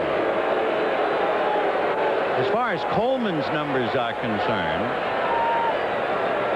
Vince strikes out a bit more than they would like. About 20%. Say what you want, but Pena is forcing Sutcliffe to break his concentration. We told you that Tunnel has had 4 balks called on him this year. We might drop in the fact that Sutcliffe has had just 1 balk. It's always a concern, of course, especially when you're trying to hold a runner on. You might even cheat without thinking about it. There he goes. And it's fouled away. So Pena going 0-2. So the Cardinals were not worrying about a pitch out. They were just turning him loose. They let their runners go. Whitey will have a don't steal, but if they think they can make it go, one thing that Whitey wants to let them keep is that aggressiveness. And you saw it here in this inning. Cards have stolen 88 bases.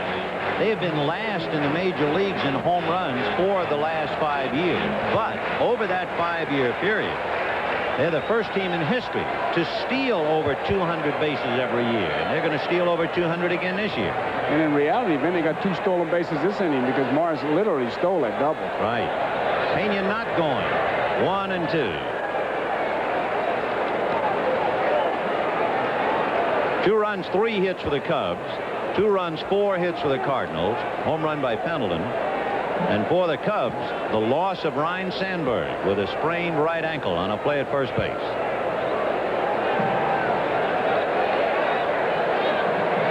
One ball, 2 strikes. So your speed will help you on offense, on defense, and like right now, the defense itself has to be playing on eggs, wondering what's happening. They got to handle the ball cleanly because Coleman can run so fast. Pena's got good speed. He may run at any time.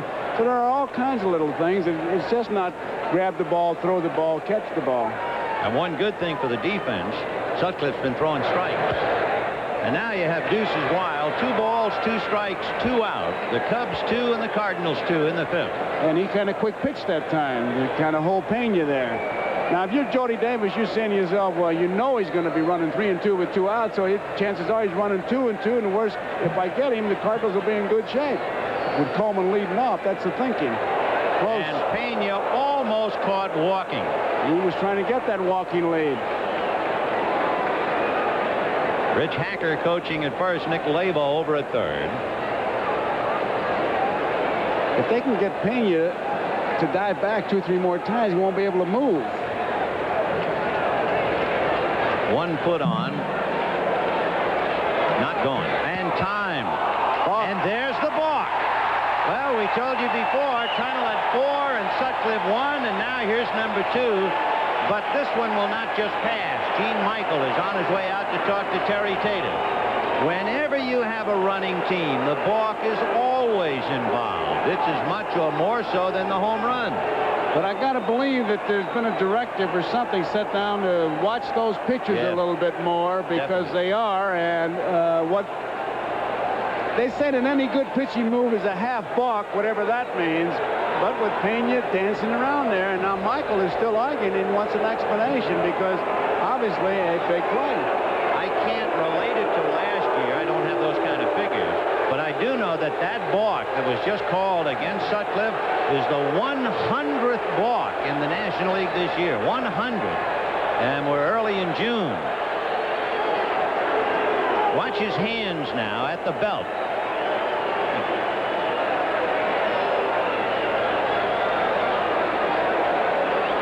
And there was no stop. It used to be, the rule book said 1 second. And then everybody said, okay, how do you time a second? 1/1000. Then they said a complete stop. Well, that wasn't a second, and it was not a complete stop until the balk was called. It's like a quota system. I think the umpires are on the quota system. All right, the go-ahead run at second base. And a fistful of deuces to break Vegas. 2 balls, 2 strikes, 2 out. A runner at second and a 2-2 tie.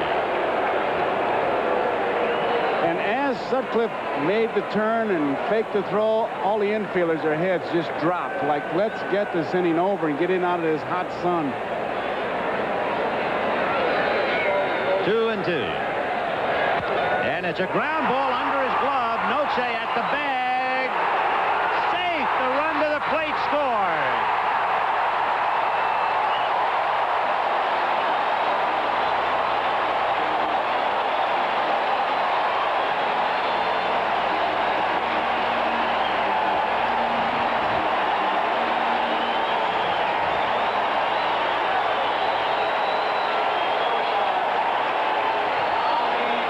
He's fooling on the pitch. He does not take a big swing. And Coleman sees a base hit in sight. He beats the play with his speed. Durham, he wants to see what's being called. And as he does that, Pena comes around to score. Noche handles the ball cleanly. Durham makes a natural move as he's safer out. And as he's looking there, now, whoops, look out. And here comes Pena. Not even close. The speed of the Cardinals has put them out in front. John Morris turned a single into a double with his legs and stole third. So that with the infield up, Pena hits what would have been a double play ball. Instead, it's a base hit for a run. The balk sends Pena to second, and an infield single by Coleman gets the go-ahead run home. Running, running, and more running. The only thing missing in this rally is a starter's gun. It's like a track meet. 3-2 St. Louis, and Ozzie Smith flied to left and grounded out 0 for 2. For Vince Coleman, that infield single, he has hit in 10 straight. High foul off to the left of the plate. Davis trying to get under it. No play.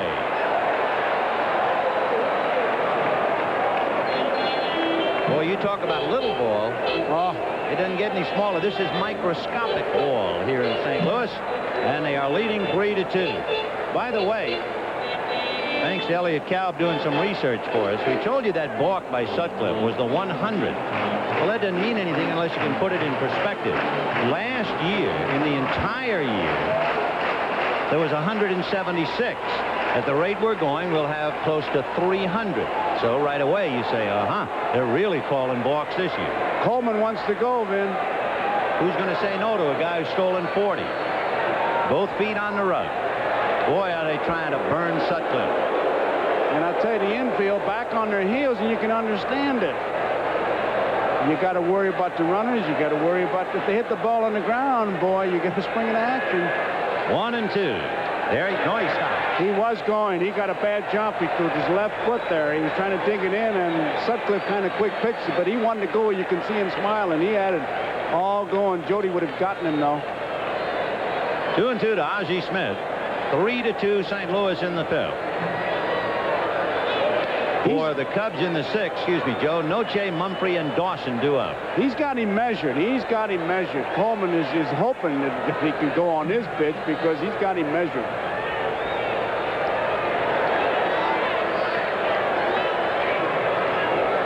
Boy, you'd love to be able to pitch out, but 2-2 you can't. He doesn't go, and there's a fly ball to right field. Andre Dawson is right there. And they put the lid on the fifth, but not before the Cardinals scurry for 2 and lead 3-2 at the end of 5. Here's another edition of Characters of the Game. This is Marv Albert in New York. In Detroit, the most bizarre play of the day, Pat Shurn of the Tigers attempting to score. The plate umpire Rich Garcia says, safe. No, just kidding. You are out. And that's the call, but the Tigers have taken a 3-2 lead over the Red Sox in the sixth. Let's get back to Vin and Joe. All right, Marv. It is 3-2 in favor of the Cardinals as we go to the sixth inning. Here's that last replay on Coleman, who wanted to go. You see him break, but what happened was Sutcliffe, who's got a little bit of time in this league, just quick pitch to hitter Ozzie Smith, and Coleman couldn't go.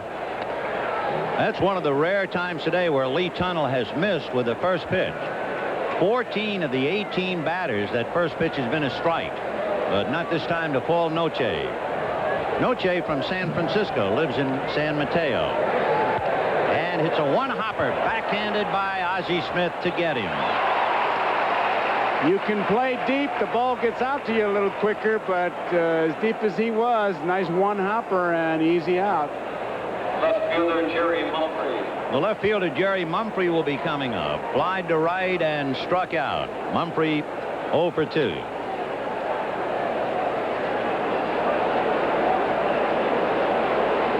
(3-2) St. Louis, top of the sixth. Mumphrey was here in St. Louis, up and down in 74, 5, and 6, and stayed through 79. Fouled away, 0-1. In fact, maybe it's only full circle. Jerry Mumphrey, when he was with the Cardinals, got his first major league hit and run batted in, you guessed it, against the Cubs. Another hopper, and Ozzie Smith, the vacuum cleaner, sucks it up. 2 down. They can try somebody else because I think that fellow has proven he can pick them up. That's 10 in a row since the single by Ryan Sandberg that turned out to be a disastrous base hit for the Cubs. And here comes Andre Dawson. To give you an idea about Andre Dawson and his left knee, one reason, I guess, why people were leery of signing him, he said that when he was playing for Montreal, they used $20 worth of tape on the knee every day. That was Canadian money. $20. And that left knee, you can bet, is wrapped right now. We talked about his fondness for grass and daylight. Also his fondness for playing in Wrigley Field. In 10 years in the big league, Andre's career average at Wrigley, .346. He hit for the cycle this year against San Francisco, the first Cub to do that since 1980. And he missed being only the second man in history to hit for the cycle twice in 1 year. He had a cycle going against Houston, but instead of hitting a double, he hit a home run. The only player to hit for the cycle in the National League twice, 50-some-odd years ago, Babe Herman of the Brooklyn Dodgers did. 1-1. Got to be strong to swing that bat. That's a 35-ounce bat. What was the heaviest bat you ever swung? 34 ounces. 34. You know, he also has a very intricate stance to the extent that his front foot, when he goes to swing, he kind of lifts it, and he always has Billy Williams watch his mechanics. And he loops it into left field. That'll be a base hit. So Andre Dawson is 1 for 3 as he singles to left. The Cubs with the tying run aboard. And the batter now will be Leon Durham, who has had a bad time against Lee Tunnell. He struck out in the second, struck out in the fourth. 3 runs, 5 hits for the Cardinals, 2 runs, 4 hits for the Cubs. And I'm surprised the first base area doesn't go up in smoke. With Jack Clark and Andre Dawson standing shoulder to shoulder, you're talking about a lot of heat over there.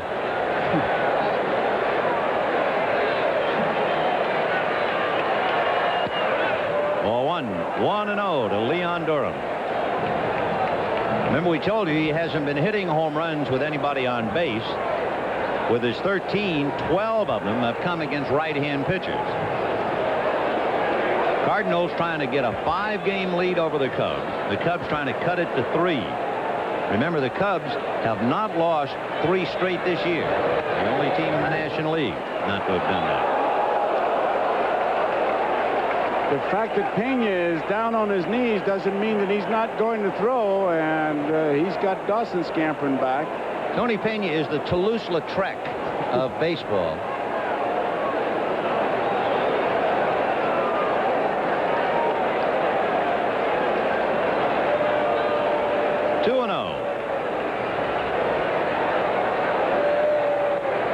And that's ball 3. Now it's 3:30 down the lines. It is very hot. The ball will travel. And what we're pointing out is the fact that if Eugene Michael, you have a chance to get out in front with Durham if he gets a hold of one. Well, he's got him hit, and I asked him about 3-0. He said, if I got a chance to tie it, I'd go ahead. And I got the man up there. He's loose. Well, here he is.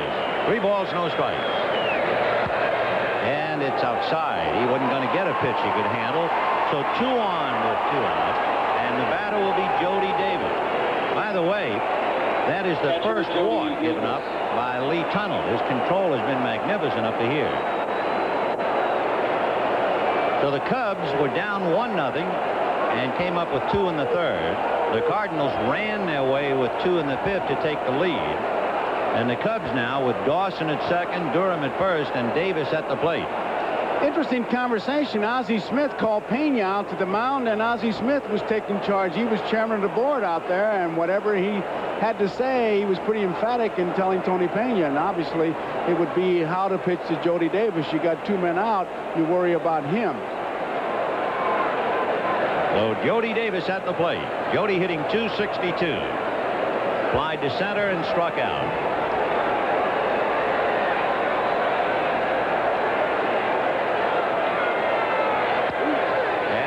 With the strike. And he's showing a lot of heart out there in doing that. And on the outside corner. 0-1 the count of Jody Davis.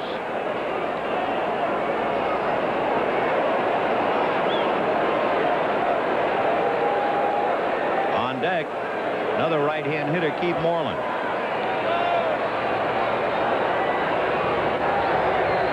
Breaking ball missed. 1 ball and 1 strike. Interesting the way the Cubs stack up offensively. On the bench, they have all right-handed batters. They have Martinez and Durham in the lineup, left-handed, and they have 1 switch hitter in Jerry Mumphrey. That's in direct contrast to the Cardinal club, which is really stacked up evenly. Pickoff play, Dawson is back. The Cardinals, for instance, have 3 right-handed batters. They have 2 left-handed batters, and for good measure, they have a switch hitter. So there is more balance in the Cardinal bench than with the Cubs. Tunnell now has made 80 pitches, and we're in the 6th. 2-1, big slow curveball. Here's where I think you almost have to guess if you're Jody, saying, well, he's missed with the curveball. I'm going to gamble he's going to give me a fastball. I'm going to sit on it, and if I get it, I'll have me a pretty good cut. Jody, as we said, in his career, much more of a home run threat at Wrigley than he is on the road. John Vukovich in the third base coaching box trying to shepherd Andre Dawson's lead. He's a tying run. Bill Dawley is up now in the Cardinal bullpen. 2-1. Curveball fouled away. That's the difference between the mediocre pitcher and the good pitcher in a tough ball game. He missed with 2 curveballs, as we see Dawley, and he comes back with the curveball when you feel that Davis would be sitting on the fastball. 2-2 to Jody. 10 home runs, 25 runs batted in. Dawson at second and Durham at first.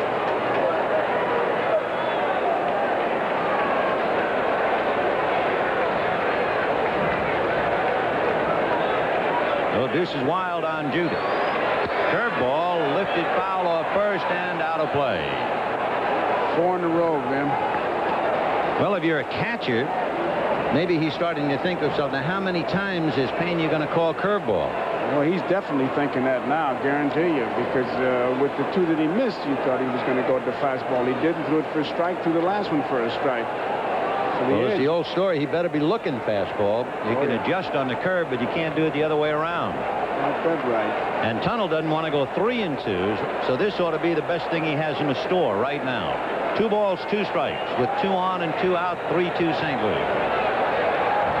And it's a little breaking ball hit off the end of the bat, and Ozzie Smith takes care of all of it. No runs, a hit and 2 left. The end of 5 1/2. Cardinals 3, Cubs 2.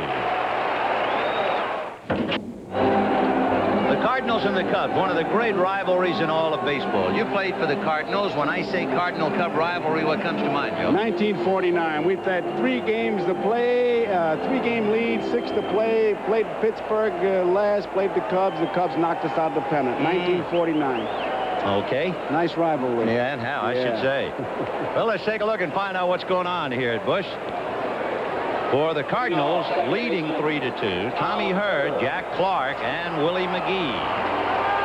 Tommy Herr lined out to left field and grounded out.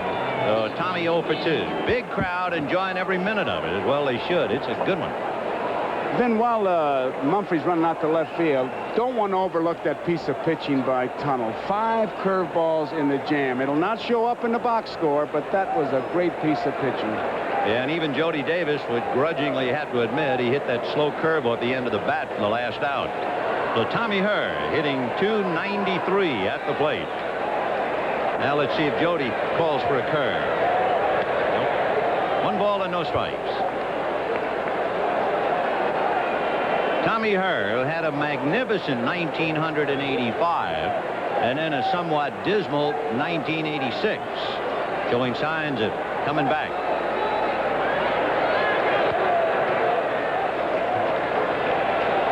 To give you an idea what kind of a difference in his years, in 1985, Tommy Herr hit .313 against right-hand pitching.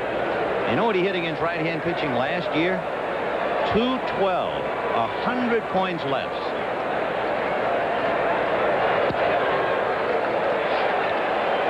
Three 3-0 the count. On deck is the heart and soul of this iron and steel Cardinal offense. The iron is Jack Clark. The steel, Coleman, Smith, and company. That's his right.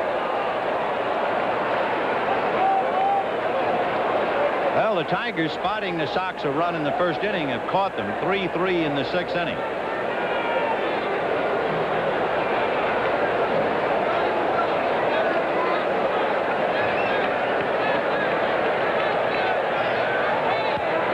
Away. 3-2, the count to Tommy Herr. The 3rd switch hitter in a row in this talented Cardinal lineup. That's the one thing Whitey can do. He can just keep dealing and wheeling and dealing. It's so hard to manage against him because of all the switch hitters. Plus the fact that he has such a balanced bench and a balanced bullpen. And, of course, more than anything else, he knows what to do with them. And he's had a secret weapon in Oquendo, but he's not so secret anymore. That's right. As he calls him, the MVP, the Perversible. You know, when you think about it, and maybe this is one reason, and we're not diminishing Whitey's skills as a manager, but I would think every manager is really subject to the whims and decisions of the general manager. But that might not be so here in St. Louis. Whitey was the GM, and I would think Dow Maxwell would spend a lot of time, and well worth time, listening to Herzog. That doesn't happen in most other ball clubs. Well, I've got to believe that that's one reason, one of the conditions that Whitey had. And the reason he gave up the general manager's job, he said he couldn't negotiate. He said an agent would come in and tell me how good a player is. Hey, man, I see him for 162 games. 3-2. And there's a shot to right. Going back is Dawson. It's over his head against the wall. Hurd is into second base, standing with a double.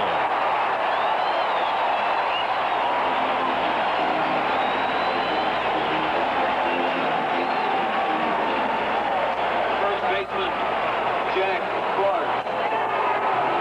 Now, Hurd has a double. First base is open. Nobody out. Clark's the batter. McGee follows him. That's just what you were talking about.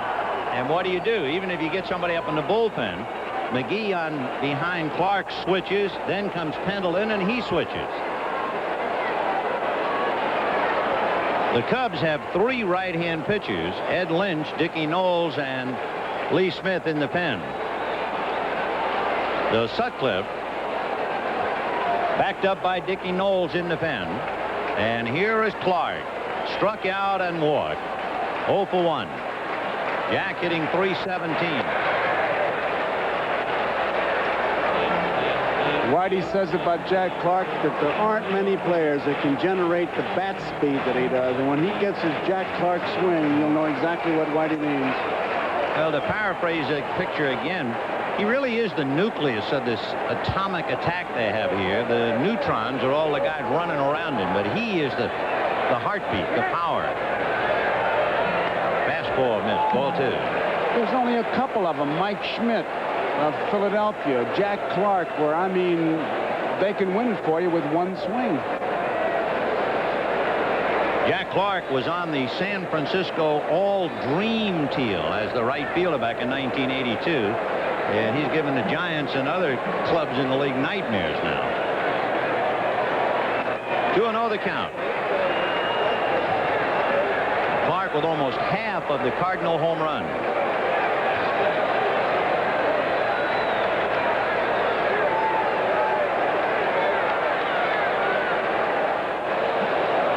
It's one of those situations where what do you want to do? Nothing. I want to hold the ball as long as I can. Clark, because of his power, also leads the clubs in walks. He's looking for his 51st walk. Breaking ball in there. You don't think he was looking for a fastball? No, 2-1. He was almost drooling. Rick Sutcliffe has allowed 6 hits. He has walked 1, struck out 3, and given up 3 runs. The men who walk in the National League: Von Hayes, Dale Murphy, and Jack Clark.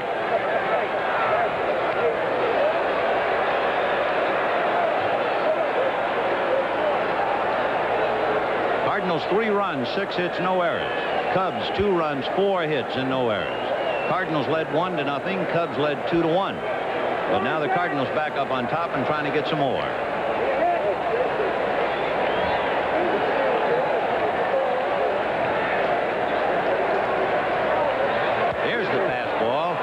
Up on the right side. Paul Noche makes the catch. So not only does Clark make out, he is unable to advance the runner. He never really got around on that. He jammed him. Yeah, Sutcliffe made a great pitch. Yes, he did. He got that fastball in that close stance. He didn't get around on that fastball, and that's exactly what happens when you don't get around on it. Let's take a look at that pitch and see that closed stance, just where it is. And watch the pitch. Inside, hits it right on the handle. Had him get those arms out there on that pitch, and boom, it's 2 runs. But Sutcliffe made a great pitch. Willie McGee struck out, and if you remember in the 4th inning, hit a high twisting fly ball into the left field corner, and Jerry Mumphrey made a fine running catch to take an extra base hit and an RBI away from him. McGee last night knocked in 3 of the 4 Cardinal runs, and he had 2 doubles and a triple. He is still not 100% coming off a leg injury, but he'll do.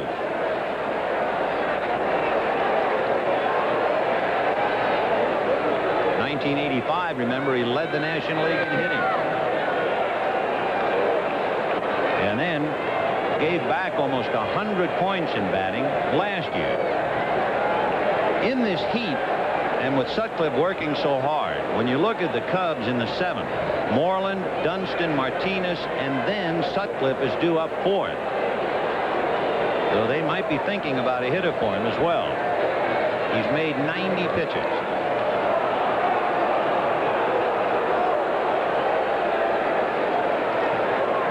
Sutcliffe trying to be the first National League pitcher to win 9.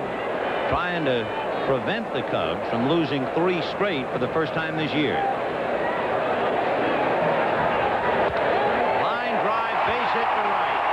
Here comes Tommy Herr to score. So McGee picks him up, and it's 4-2 St. Louis.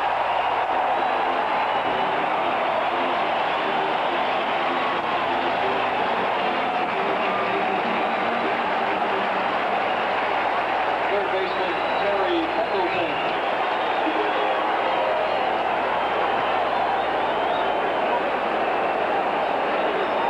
Dawson knows he doesn't have a chance for her and fires it into second base, hoping to keep that double play in order and hoping to get it. So Sutcliffe against the Cardinals this year went 2 2/3 innings and 6 innings, and he's trying to get out of the 7th inning today. He's been working very hard. In 11 of his last 12 starts, he's piled up over 80 innings. So he is on, I can't say thin ice. There's no ice in St. Louis. Terry Pendleton, who homered and grounded out at the plate. 4-2 St. Louis. Ball 1. Boy, it almost seems like whoever's on base, you got to worry about steal. Well, it's interesting. We made that point about McGee is not running like he used to, but he still is 4 for 4 in stolen bases. The interesting thing about Pendleton, he grounds into a lot of double plays. So they have McGee go, and he steals it. The throw is into center field, and he moves over to third.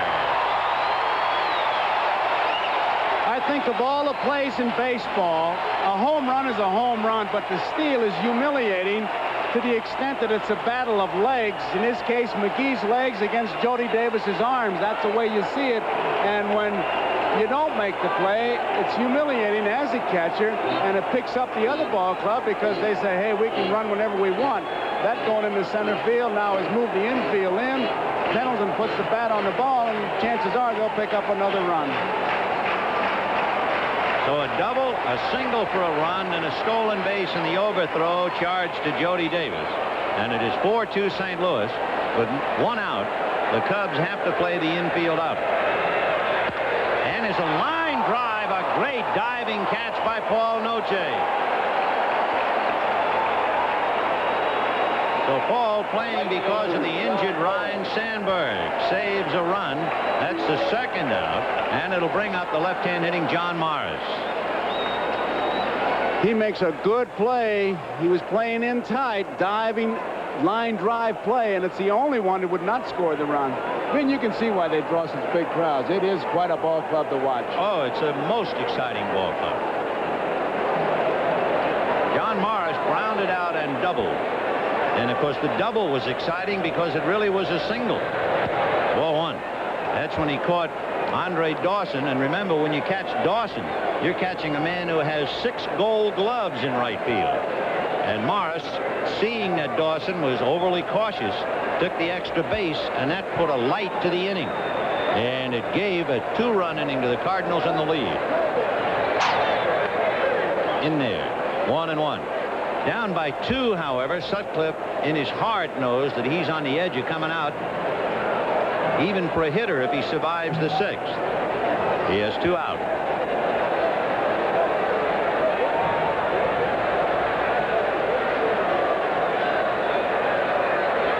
Fastball, and Morris a little late, slapped it foul. 1-2.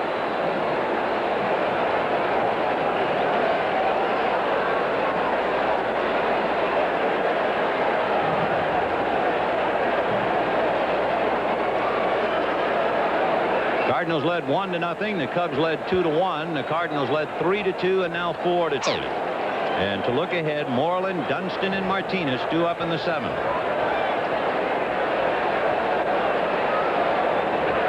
The paid attendance today, 47,395, and there's over 49,000 in the house. Ground foul. And it looks like about 46,000 are wearing some kind of red, and you're looking at 50,000 Bloody Marys. 47,395. In fact, if they draw over 45,000 tomorrow, and I'm sure they will establish a new attendance mark for a 3-game series here in St. Louis. And it figured that if they break the old mark, they would do it with the Cubs. And we repeat, after tomorrow, the Cardinals and the Cubs will not play each other again until the 18th of September. So it's time for the Cardinals to widen the gap, and the pressure is on the Cubs to narrow it. 1-2. 2-2 to John Morris.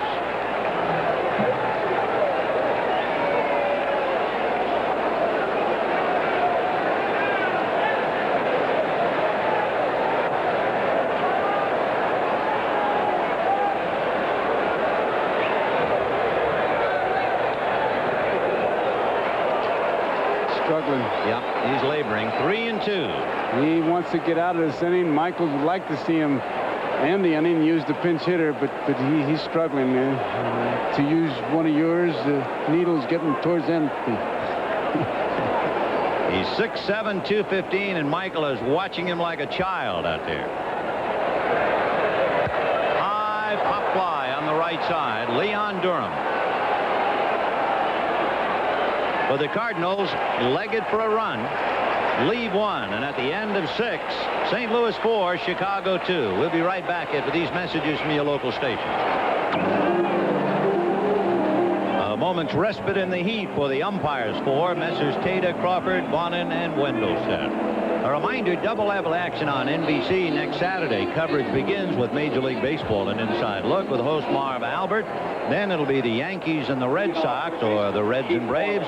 And in Game 2 of the doubleheader, it'll be the Dodgers and the Astros at 4 p.m. Eastern Daylight Time. And that's one of the things we take for granted, Vin, that the umpires really don't get a chance to go in between innings. And on a day like today, boy, what a beating they must take out there, just standing out there. On the rug. Keith Moreland grounded to short and popped to short, 0 for 2. Lee Tunnell missing with the breaking ball, 1 ball and no strikes.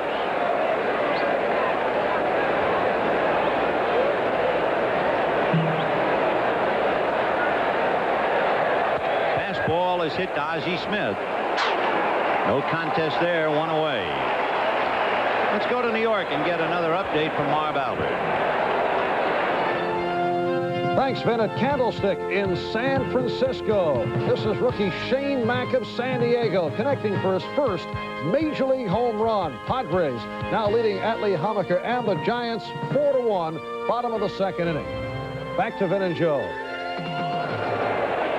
All right, Marv, 1 away, and Sean Dunston, the batter, the first home run of his big league career. A day to remember.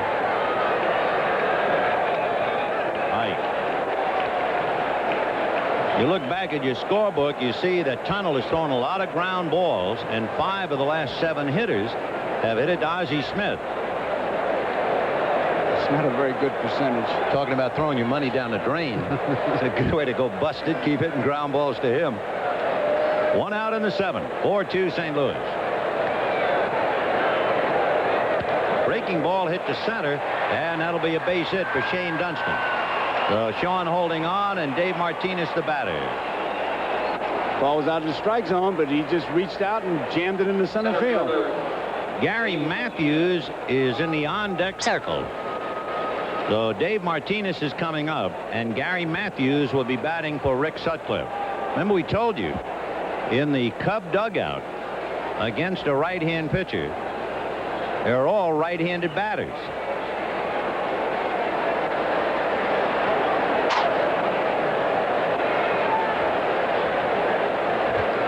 On the bench available, Sundberg, Trio, Matthews, Diet, and Dernier. So Sutcliffe will call it a day. Of course, there's one chance that he wouldn't. And that is if Martinez hits one double play. Sutter might then have to trudge back out there and hit the bottom of the 7th.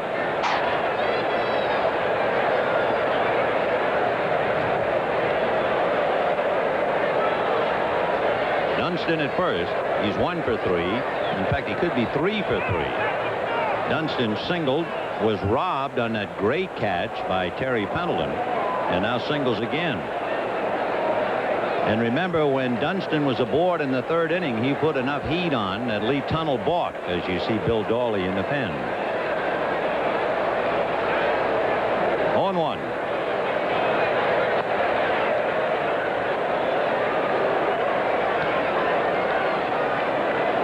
One and one. Pena with that Toulouse-Lautrec trot as he worked on his knees, all set to throw to first.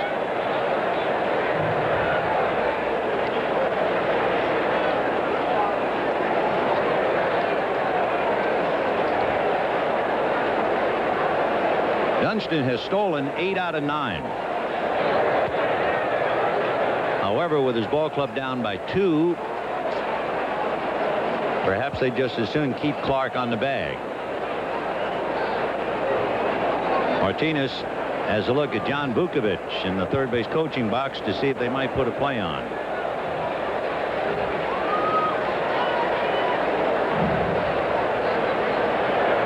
And they put a play on. A line drive base hit to right. Hesitating for a moment is Dunston, and now he breezes to third. And so Lee Tunnell is suddenly in some trouble. Back-to-back singles with 1 out by Dunston and Martinez, and the Sarge, as they call him, Gary Matthews, coming up. And the Cubs trying to get off the floor here in the 7th. Whitey Herzog is not sending Mike Rourke out in the mound. Whitey Herzog is heading for the plate umpire himself.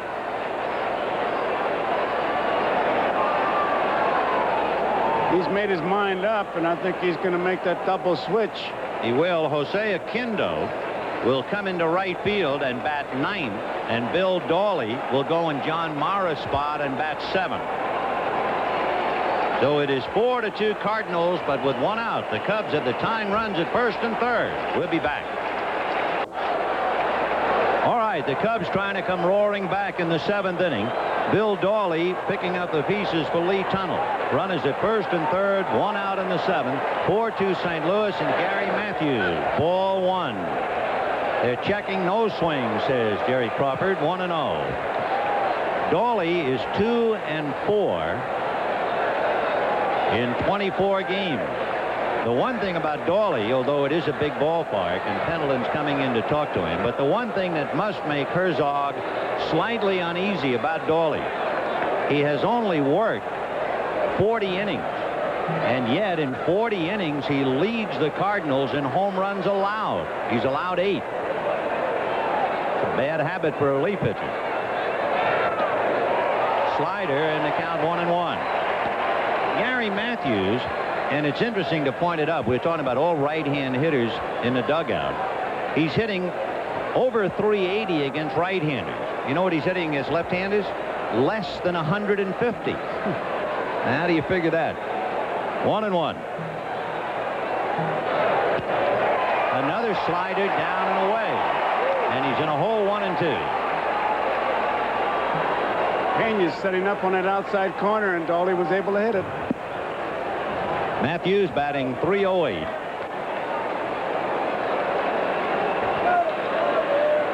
On deck, the leadoff man, Paul Noche. And 3 of the sliders down and away. You would just figure he just put the glove out there. And did you see how Pena kind of tried to decoy him on that? As he gave the sign, he was leaning inside, and as the pitch was being delivered, he set up again outside. There, look right there. There he is inside. That's why you can't ever believe a catcher. No way, even if you see him going into church. Well, I tell you what, if you're a manager, an opposing manager, and you see how they pitched Gary Matthews that time, you write that indelibly in the book. Just gave him the breaking ball away, and he chased all 3. So a big out, a run unable to score, and here's Noche filling in a big pair of shoes. If you were not with us in the 3rd inning, Ryne Sandberg hit a slow roller to Pendleton, a high throw to first. Sandberg hit first base with his right foot. It skidded and then dug into the dirt, and he sprained his ankle. Vin, Dom Scala is the advanced scout for Pittsburgh, and he's writing right now feverishly, and I'll guarantee you that's what he's doing. Oh, yeah, no two ways about it. I mean, Matthews never got anything but the slider in the same spot, and they were all balls. There wasn't one strike until he swung at them. So the rookie Noche is hitting, and not a Manny Trio, for instance. Noche, no home runs, no RBIs. Trio has 4 home runs and 10 RBIs. Another strike. So Dawley comes in and just keeps going one breaking ball after another. He disposes of Matthews and puts the heat on the rookie. 1-2. What a difference having Noche with no home runs, no RBIs. Sandberg would be up there now with 11 home runs and 33 RBIs in the dirt. That's pretty good play by Mr. Pena, and he kept dancing there on his knees. Every time I look at him, I think of Jose Ferrer and Toulouse-Lautrec. I mean, watch him. This is the Toulouse-Lautrec trot. 1, 2, 3, 4, 5, 6, 7. On his knees. Yep. All right, Deuce is wild again. 2 balls, 2 strikes, 2 out, 2 on. Cardinals leading by 2. Chased another breaking ball. I don't think Dawley's thrown a strike yet. And he has struck out Matthews and Noche. It's 4-2 St. Louis. Here's another edition of the 7th inning stretch. This is Marv Albert in New York. In Detroit in the 6th inning, Darrell Evans of the Tigers went opposite field, snapping a 3-3 tie with this 3-run home run for Evans, his 9th of the season. Tigers now lead the Red Sox 6-3, bottom of the 7th inning. Back to St. Louis for Vin and Joe. Okay, Marv, and a reminder, picture this on a hot day in St. Louis. Whitewater Rapids, mountainous terrain, rock-strewn trails. Challenges for the competitors in the survival of the fittest. Australia forming the backdrop of this grueling test of endurance. 8 athletes battle the elements and each other in 4 challenging tests of skill and stamina. Exciting. Join us tomorrow down under at 4:30 Eastern right here on NBC Sports World. Well, if you're going to compete today, it would be skins against the shirts. And there aren't too many shirts. Leading off catcher Tony Pena. Here's to you. Dickie Knowles will now come in from the Cub bullpen after a great bit of relief pitching by Bill Dawley. And Knowles' job is to hold the Cardinals and hope that Mumphrey, Dawson, Durham, and company can play catch-up. Knowles will be pitching to Tony Pena.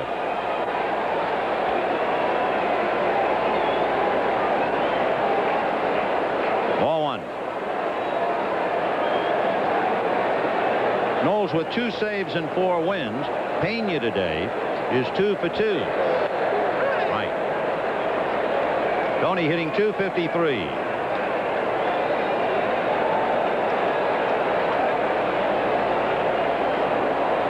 Knowles has done very well.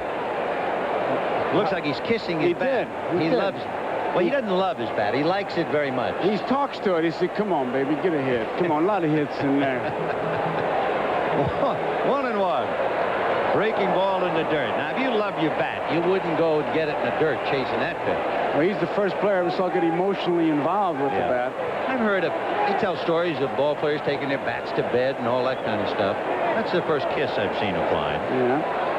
That'll be in the record book. Most times bats kissed by player in one game. Daytime. 1-2. Tony fouled it off. He's still up there. 1-2, the count to Tony Pena. Leading off matters in the bottom of the 7th. Cardinals 4 and the Cubs 2. That foul tip went right off Jody Davis's mask, and as Pena walked by, he tapped him as if to say, hang in there, pal. Yeah, at least there's somebody else who cares. That's right, he cares. Umpire did what he always does. He checks the ball.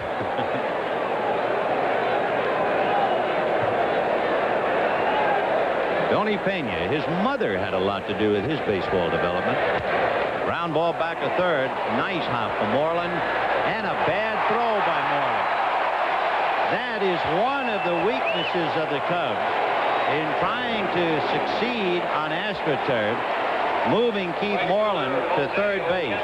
That is the 14th error that Keith Moreland has made at third base. And after seeing a bad play, let's look at a good one. Last night, Leon Durham hitting against Bob Forrest. Jose Oquendo in right field, and watch this catch.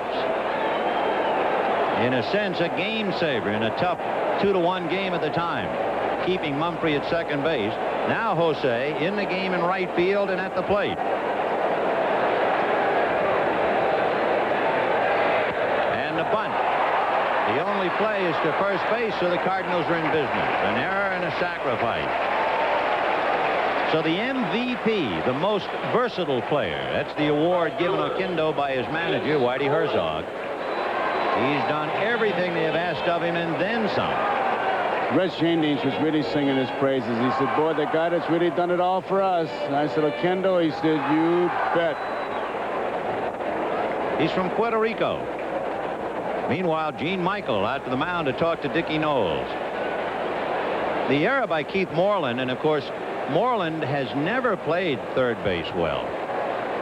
That is to say, in his career prior to today, his fielding average at third base was less than 900. I mean, that's really bad.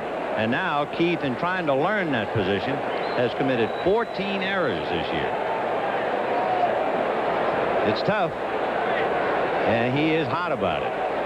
He's thinking about it. Well, he's more than that. He just referred to the puppy of a female dog. Well, here's Vince Coleman. Twice out to the box, once bunting, singled in the 5th inning.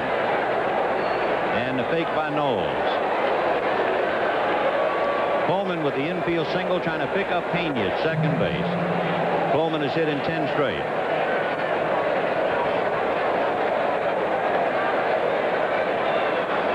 Two Cardinals, bottom of the 7th. Dunston was trying to give somebody a signal, I think, to catch Jody Davis. But I tell you, late in this game, they've been out there a long time. A little tough to jockey that runner back. If Pena was a jockey, he looks like he fell off the horse. Right. He will not win the neatness award, but Tony's been everywhere. He has scored once, and he's been on base 3 for 3.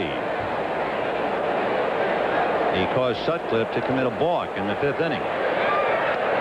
Breaking ball on the corner, and Noche was breaking to the bag to cover on that pitch. And they had him, too, because as Noche broke to the bag and kind of skidded, and he's telling him right now, take a look, Pena was breaking towards third. Nick Leyva shepherding Pena from the third base coaching box. Rich Hacker coaching at first. 1 out, 7th inning. 4-2 Cardinals. Dickie Knowles trying to get Coleman. On deck, Ozzie Smith. Boy, you talk about bat control. That was a breaking ball that was almost in Jody Davis' mitt. And he waited so long before he hit the ball, he grounded it right into the Cardinal dugout. In the Cub dugout. What's this? It's already past him. He was sure it was going to be called a strike, and he does what all hitters do when that happens. And Billy Williams got it, yeah. You got to look out. He'll hit it back at you. And it'll be a line drive. Won't be a bloop. 0-2 to Vince. And another pickoff. I guess I'll never be able to see Vince Coleman without thinking of the top roller here that almost ate him alive. And that frightening moment during the league championship series in '85. That's where it is now. But when it came up that fateful early evening, it swallowed him up. Curveball. I think he just did take it outside.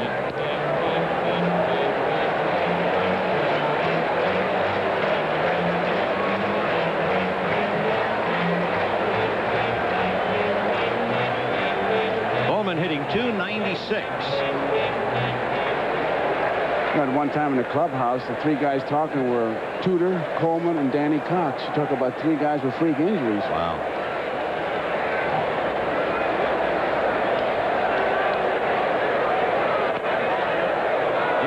with the breaking ball.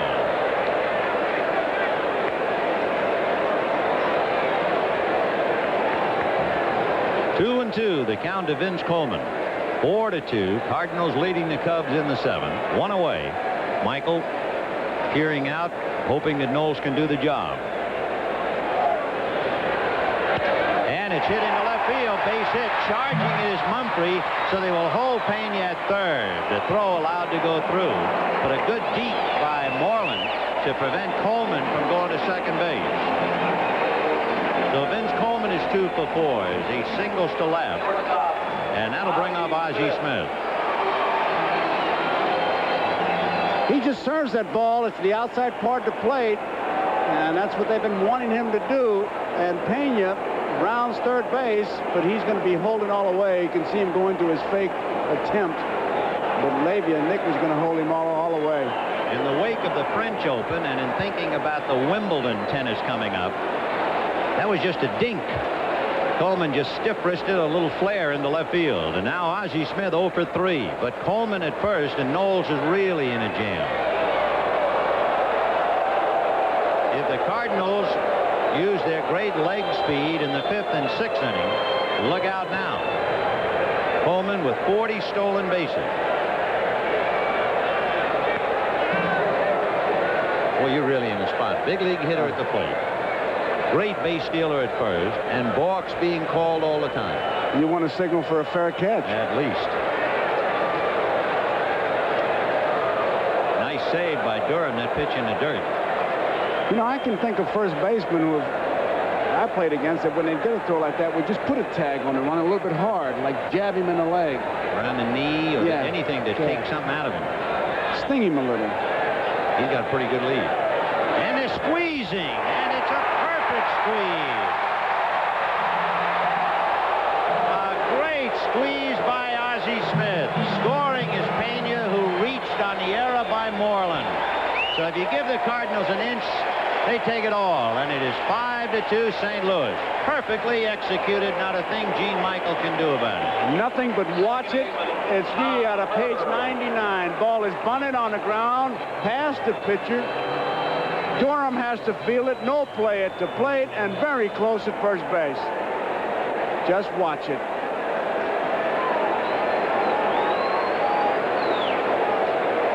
He almost beat the play at first. Yes, it took a quick throw from Leon Durham to Paul Noche. You couldn't diagram that any better. So we were talking about Ozzie Smith, how he led the National League last year in RBIs without a home run. He is leading the National League in RBIs without a home run this year. And that's just another reason how he does it. Now, don't misunderstand me. We're not saying he's leading the league in RBIs. We're saying of all the players in the league, without a home run, he is leading. He has 32, and he had 64 last year. 0-1 to count to Tommy Hurd. Pickoff play, wrong side of the bag. Boy, if you had to use one word to describe the Cardinal attack, it's manufacture. So Coleman, who was bunted to second, waiting to be picked up with 2 out. Cardinals with 1 in the 2nd, 2 in the 5th, 1 in the 6th, 1 in the 7th have run their way to a 5-2 lead. It is somewhat demoralizing for the Cubs because the Cardinals have beaten Chicago 5 of the last 6. The Cubs know that if the Cardinals win this one, they will have beaten them 8 out of 11. The Cubs will then have lost 3 straight for the first time this year, and worst of all, they will be 5 games back. So for the Cubs, they're going to have to shake themselves in the 8th and 9th innings. Coleman got hit with that throw as you see him shaking his wrist. But the thing that this does, it just keeps those infielders on edge. And when you've got them on edge, the percentage obviously comes over to your side. 1-1 to count to Tommy Hurd. 2 balls, 1 strike.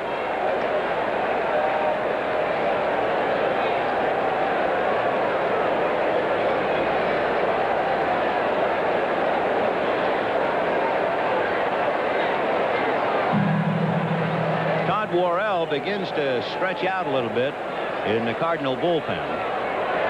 Fastball ran away. 3-1 the count. You know the feeling you get playing the Cardinals, Vin, as they see Worrell, is like somebody keeps turning the knob to turn up the pressure a little more, a little more, a little more. Yeah, they're not going to hammer you over the head. They're not a home run hitting team. It's like being eaten to death by a moth. A little nip here, a little bite there, and all of a sudden your head falls off.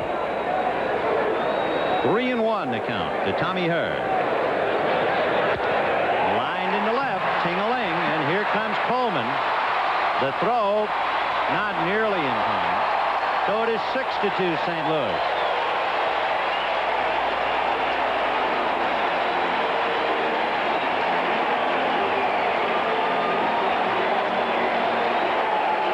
And of course, the guy who would love to forget this inning is not Gene Michael, not the 49,000 in the stand, not even Vince Coleman. The guy I'd like to forget it is Keith Moreland at third base. Moreland, who fielded the ground ball by Pena, had plenty of time against the Cardinal catcher and threw it away. And he's been muttering to himself ever since. 6-2 St. Louis. Right. Now, if this game were played in Wrigley Field, which would be baseball's answer to the Rose Bowl, the Cubs, you'd figure, could explode. But in this big ballpark, they're in a lot of trouble. 1-1. Although, to counteract that theory, the Cubs would point to the fact that they are under 500 at home and 8 games above 500 on the road.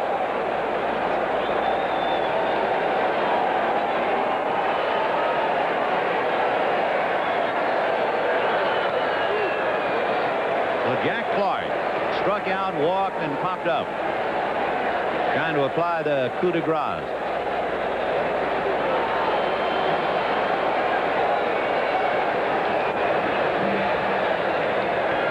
There goes the runner. Check swing for a strike. The throw sailed away. So Tommy Hurd steals second base. Jody Davis didn't have a chance. Now, was he set to make a throw? He thought with Clark up there, they'll be hitting away. And Hurd was able to take a lead because Knowles wasn't watching him that close. And the throw really was a sailor. He didn't have a good grip on it. Did not throw with the seams, and you could just see it sail off. That's 3 stolen bases against the Cubs. The Cardinals now have 90 stolen bases this year. Worrell has stopped throwing. Ricky Horton is now throwing in the Cardinal pen. And if there's one thing, as I said before, that demoralizes a ball club is when the other club is just running on you. It's arm against legs, and Cardinals obviously winning that battle. On their way to over 200. The Cardinals are the high-flying St. Louis team, and that's ball 4 to Clark, and it brings up Willie McGee. McGee will be the 7th man to come to the plate, and there isn't a thing Gene Michael can do about it.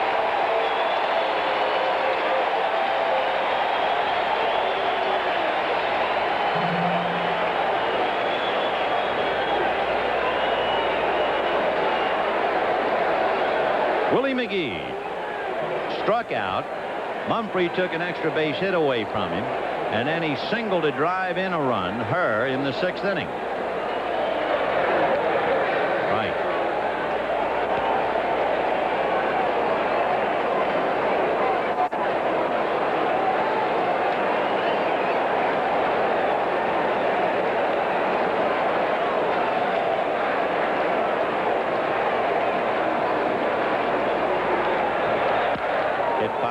Third, back into the seats, and the count 0-2. When you build a ball club like the Cardinals have built, speed really never has that slump. And you say, well, they don't get on base, they can't run. No, but they can still play pretty good defense, and that means pretty good pitching, because pitching and defense hand in hand. And you should not go into that long losing streak. Dickie Knowles trying to get an out here and get out of the inning. It's 6-2 Cardinals in the 7th. Ground ball into right field. Base hit. Tommy Hurd will score. 7-2 St. Louis. And the bird has flown. And that ball looked like it was out of the strike zone, and it was an artificial surface hit. Once it hit that surface, he just scooted right through there. And Tommy Herr, running all the way, picks up another big run. Here's the pitch. Not a strike. It was out of the strike zone. You see Jody was even down on his knees trying to block it, but once it hit that artificial surface, right through the infield it went. So Terry Pendleton, the 8th man to come up in the 7th inning, and the Cardinals have broken it wide open. At the end of 4 innings, the Cubs led 2-1, but it has been all St. Louis since. 2 in the 5th, 1 in the 6th, and 3 in the 7th. All in the Cub pen. Mike Mason had a lot of people up. 7-2 St. Louis.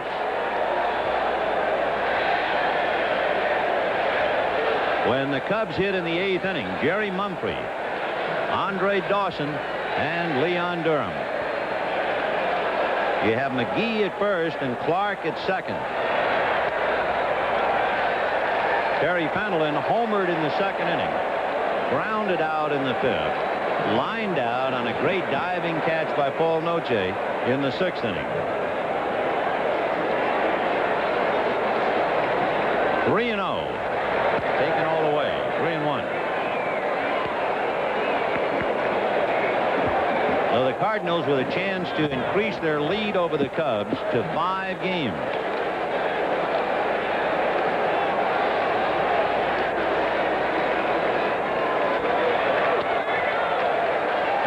Ball 4 to Terry Pendleton, and the bases are loaded. And a somewhat downcast Gene Michael making his way out to the mound. And I'll tell you, the infielders pretty well tell the story. Moreland, hand on his knees. Dunson has his glove off. So does Noche, Bull Durham. It's hot. It's been a long inning. The Cardinals have been running them right into the ground. It's very difficult to stay up and really keep it pumped. We talked about at the beginning of the game that today was an anniversary. This day in Cubs history, they acquired Rick Sutcliffe. 1 year ago, they, with the bases loaded, and Bill Dawley at the plate. Mason lost to Tunnel last weekend. Now he's in here mopping up. High fly ball to dead center. Dave Martinez is there. And mercifully, the last out of the inning as 9 men come to the plate. 3 come home and 3 are left. But it was the first play, a little ground ball to Keith Moreland, and he threw offline, and that was the beginning of the end for the Cubs.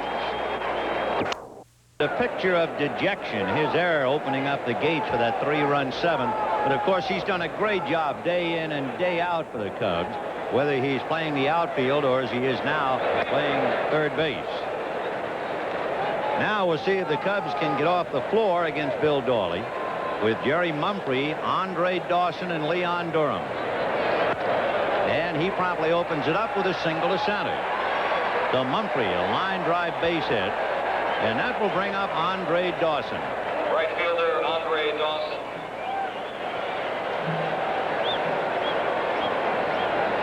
So Dawson can't do it himself, not with the team down by 5, but he can certainly lift the gloom in the dugout. So another theory on the number of home runs, and it reminded me when Dawson put on his gloves. They say it's the thin-handled bats. And the reason the gloves come into play is that the thin-handled bat with the gloves make it feel like a thick-handled bat, but it remains thin-handled and they get more bat speed. All right, we'll see what he does with that 35-ounce piece of wood, and he's a little bit out in front and cued it outside at first. 0-1. We're in the 8th. The Cardinals 7 and the Cubs 2. Andre Dawson. Then Leon Durham and Jody Davis.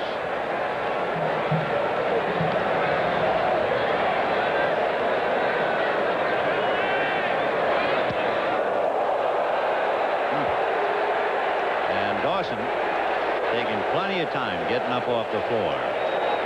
1-1.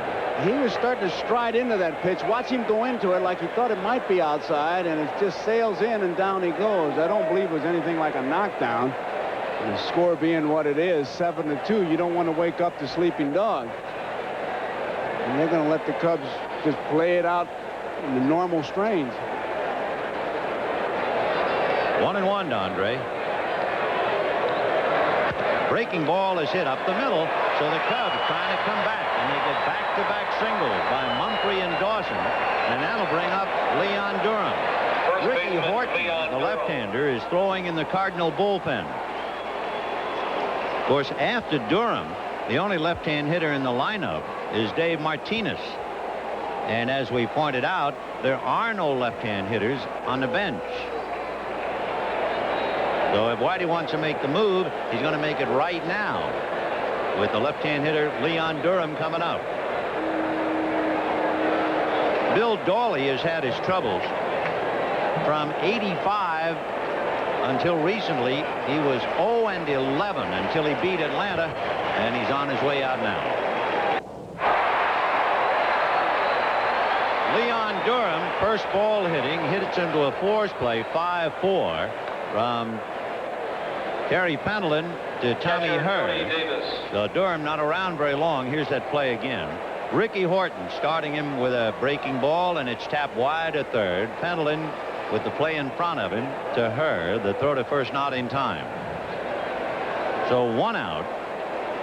Runners at first and third. And Horton will now pitch to Jody Davis. Should he falter, he is backed up by Todd Worrell, who worked an inning into third last night. Comebacker, and they're going to get one. They're going to get two. And what a difference watching Jody Davis labor down the line had pointed up the difference between the two teams. Speed and not to speed.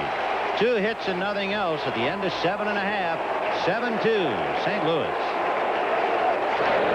The famous arch back of the left field wall, the gateway to the west. And the Cardinals showing the way to the National League East, leading by 4, trying to extend it to 5, and leading the Cubs 7-2 in the 8th inning. Looks like a handle on the ballpark, like the Jolly Green Giant, or somebody's going to pick it up and carry it away. The ever-present Tony Pena to start it off.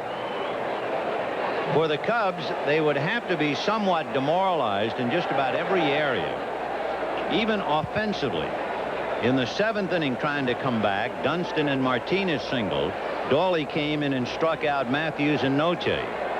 In the 8th inning, they get singles by Mumphrey and Dawson, and Horton comes in and stops Durham and gets Davis to hit into a double play. So Gene has been stifled offensively. His defense cost him 3, and has he been burned by the Cardinal speed?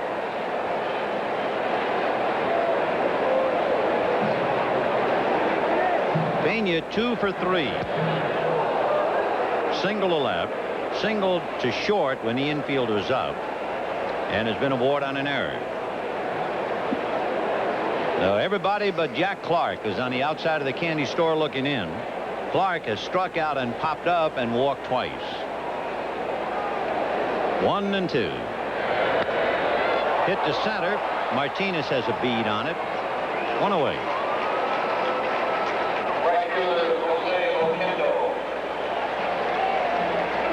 Whitey Herzog wheeling and dealing. He has used Tunnel, Dawley, and Horton. Considering the fact that he has lost John Tudor, the slow start of Todd Worrell, the injuries to Tommy Hurd and to Tony Pena, Daly out, Lottie out. What a remarkable job of managing. Of course, he did a great job last year to get the Cardinals to third. Line drive, base hit. Cut off by Martinez, but Oquendo has himself a stand-up double.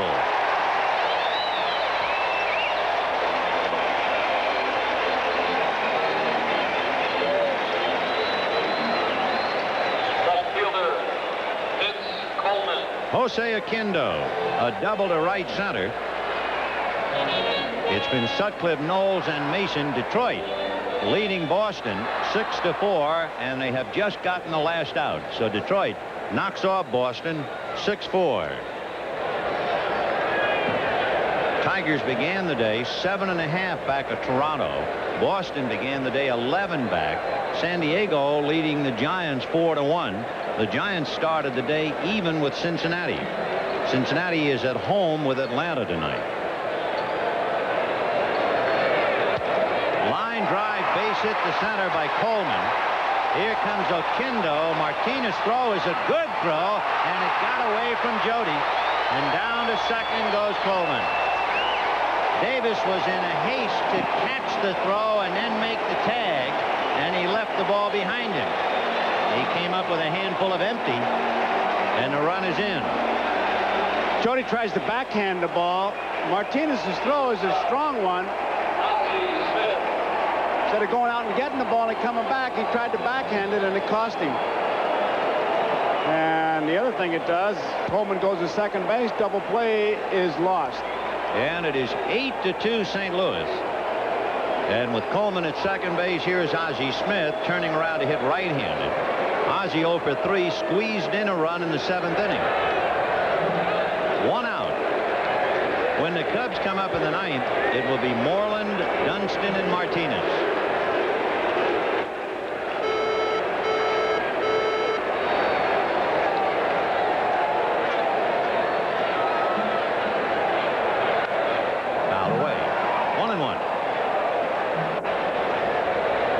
The Cardinals have been unstoppable since the 5th inning. They had 1 in the 2nd inning, and then 2 in the 5th, 1 in the 6th, 3 in the 7th, 1 in the 8th to break it wide open. Here it is. And that's hit into right field, base hit. It'll be the 3rd straight hit, and there's no reason to send Coleman in, not on Andre Dawson's arm.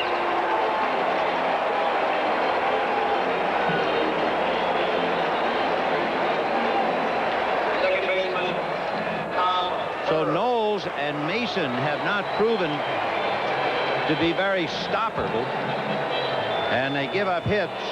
Knowles 2 runs and 3 hits. Mason now has given up a double and 2 singles, and Ed Lynch goes down to the pen. And Michael, realizing, of course, down by 6, there's no way he's going to waste Lee Smith.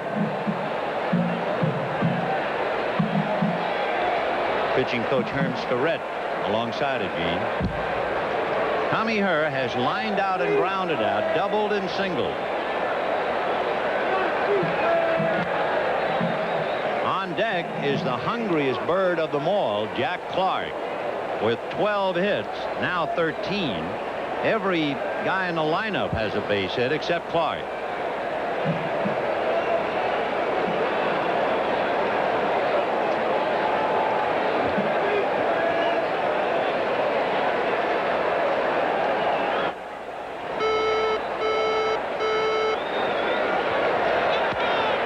Hit to center field for a base hit. Ozzie Smith will hold at second. Coleman scores. 9-2 Cardinals.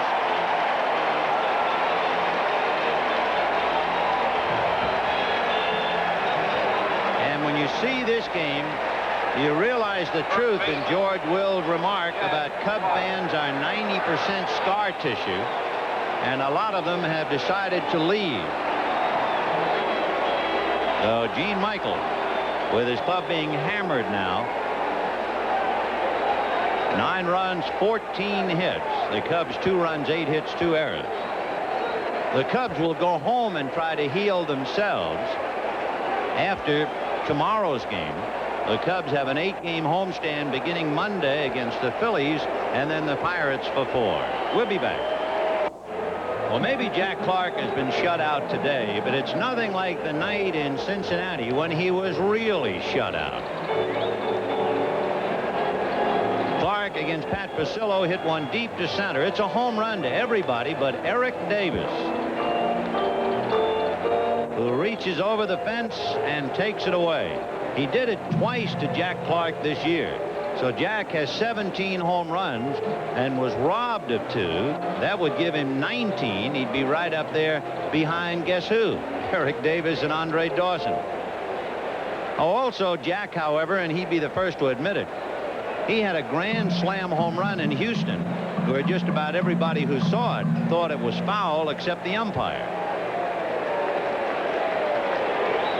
So they taketh and they giveth. And here's Jack. Walked twice, struck out, popped up. Ed Lynch. He is the 4th Cub pitcher. Sweep. What the fans are hollering. Sweep.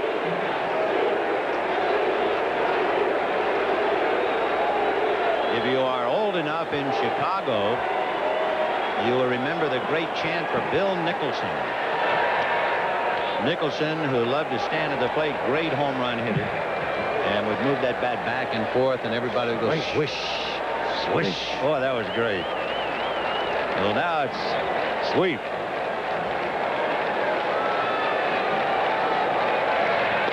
It was great, and then Big Nick would get up and take a swing and miss it, and that mask would come 4 inches off your face with the breeze. He really took a big cut. Tomorrow, trying to prevent a sweep, Scott Sanderson will be going for the Cubs, and Danny Cox will be going for the Cardinals. Ozzie Smith at second, Tommy Herr at first, Jack Clark at the plate, 1-1, and that's fouled away.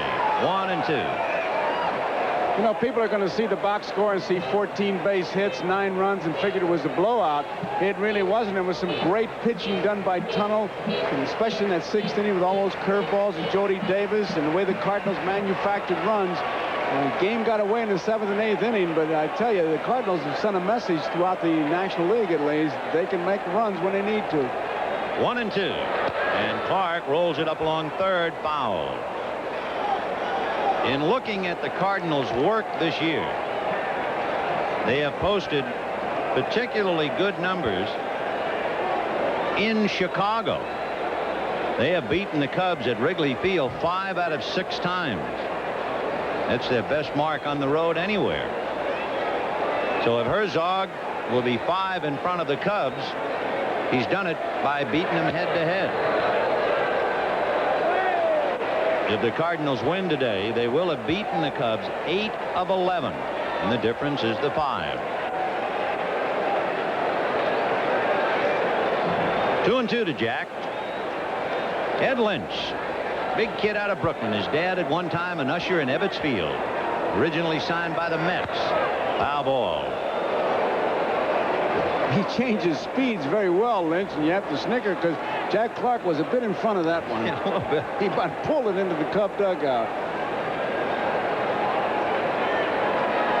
So Ed Lynch trying to get Clark with 1 out.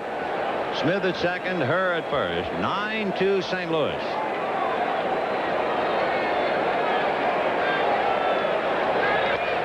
So 3-2 with 1 out. Clark, as far as his numbers are concerned, pays the price. We told you he is striking out actually more this year at this stage of the year than in any year of his career. We'll see what that means with the runner. Of course, remember, they're leading by 7. They're not going. And he reaches for a ball, and it's a fly ball to center. Right before the pitch was made, Herr at first base looked over at Leyva and kind of motioned, am I running? And Nick just held up the 1-1, the number of outs. And when the pitch was made, Tommy broke off first, but Ozzie was holding it second. So very wisely, watching the lead runner, he held. But he was ready to go. So still 2 on, 2 out, and Willie McGee the batter. McGee is struck out, robbed of a hit by Jerry Mumphrey, and then twice single to right to pick up RBIs, 2 for 4. To repeat for the Cubs in the 9th inning, Keith Moreland, Sean Dunston, Dave Martinez.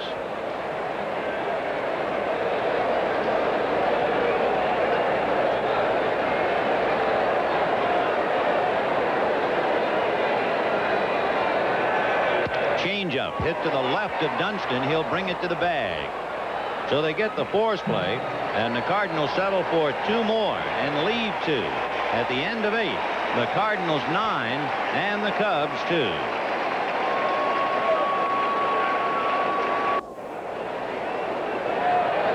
The Major League Baseball game of the week has been brought to you by Mr. Goodwrench. No one knows your GM car better than Mr. Goodwrench. No one. By Miller Genuine Draft, cold filtered draft beer. It's as real as it gets. By AT&T. right choice. And by Brute quality men's fragrance and toiletry. Brute, it smells like a man.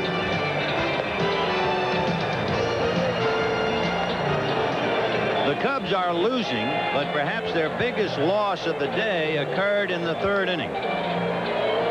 With Martinez at third, Ryne Sandberg hit a slow ground ball to Terry Pendleton.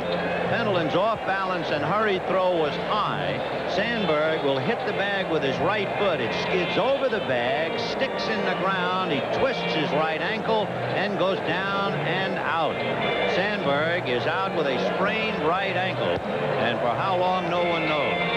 A tremendous blow to the Cubs and their aspirations. And it is no mystery to know that in the third inning, when Sandberg was carried off the field, the Cubs were leading 2-1, and they have not been heard from since.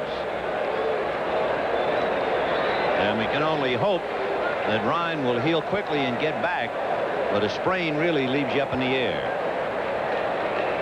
Guidi came home in that seventh inning, too, when his spot was up there with a couple of men on. And Paul Noche came up with 2 on, 2 out, and struck out. Keith Moreland grounded to short twice, popped up 0 for 3. 9-2 St. Louis. And Ricky Horton trying to put the lid on it now and take it back to the clubhouse. In there, 2-1.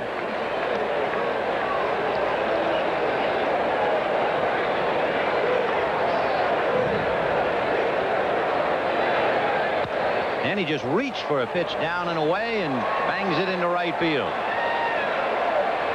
So Moreland going the other way gets a base hit.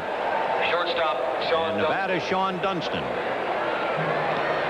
Sean singled to center, scored a run, robbed of a hit on a great diving catch by Pendleton, and then Sean singled again in the seventh.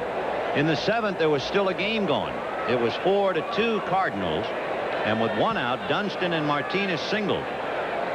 And Dawley turned around and struck out Gary Matthews and Paul Noche, and that was it.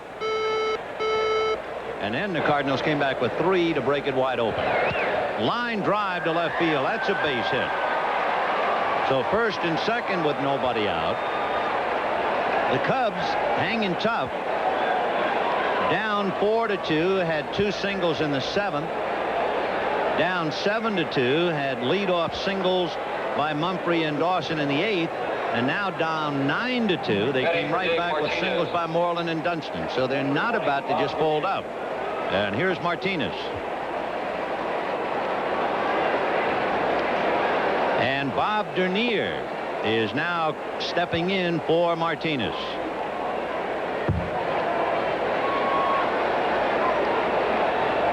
Martinez was 2 for 3, but he was left-handed. So they go to Dernier now against the left-hand pitcher. Strike. Manny Trio is out on deck to bat for Lynch.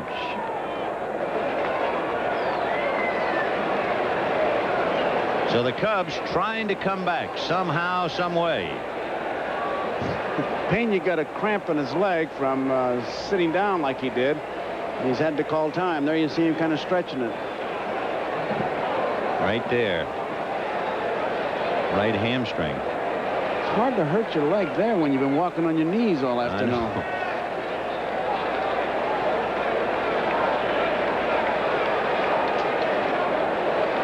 Moreland and Dunston on the base paths. And that's hit foul down the right field line, out of play.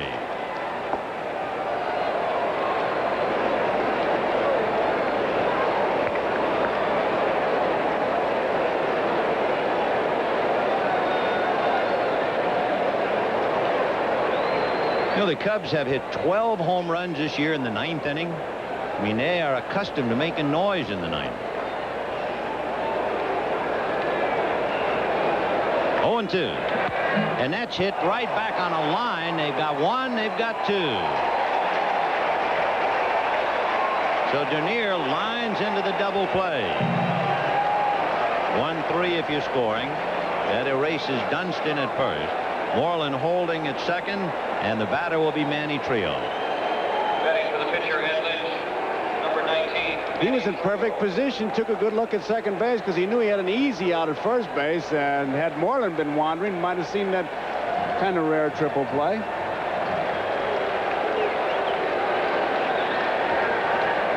So Manny Trio with 2 out in the 9th inning.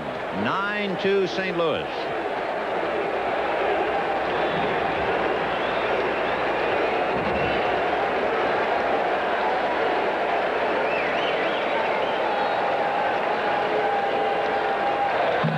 He might very well be lost in the shuffle, but when you think about it, in the 7th inning, Bill Dawley single-handedly turned the inning around and took a lot of steam or air out of the Cub balloon. First and third, 1 out. It was 4-2 St. Louis. The Cubs were ready to make a move, and he struck out Matthews and Noche. And then when Dawley fumbled in the 8th inning, they went to Horton, and Durham hit into a force play, and Davis hit into a double play. It's 9-2 St. Louis in the 9th inning with 2 out.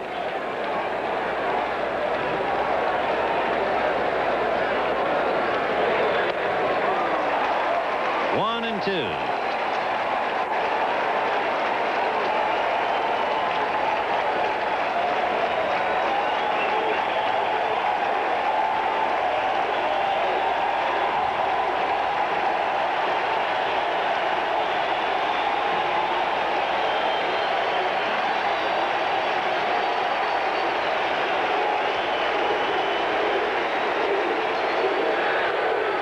And the chant continues here. Sweep. But of course, that has to wait until tomorrow.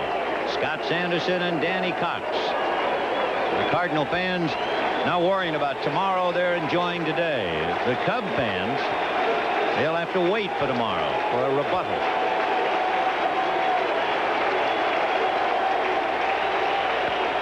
Little pop fly. Going out for it is Tommy Herr.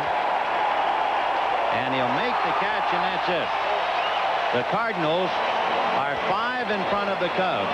The Cubs, for the first time this year, lose 3 in a row. They were the only team in the National League not to have lost 3 in a row. The Cardinals have beaten the Cubs 8 of 11 to justify their 5-game lead in the National League East. And so Scott Sanderson has a big job tomorrow when he goes against Danny Cox. 9 runs, 14 hits, and no errors. 2 runs, 9 hits, no errors for the Cubs. The winning pitcher, Lee Tunnell, after 6 1/3 innings. And Tunnell is 3-1, 1-0, 2-2 lifetime. The losing pitcher, Rick Sutcliffe, who is 8-3, 1-2 this year, 6-6 lifetime. Andre Dawson had a couple of base hits, but one man couldn't do it. One man who certainly did, Vince Coleman, spearheading the attack for the Cardinals. He had 3 hits, drove in 2, scored 2. Coleman's 5th 3-hit game of the year.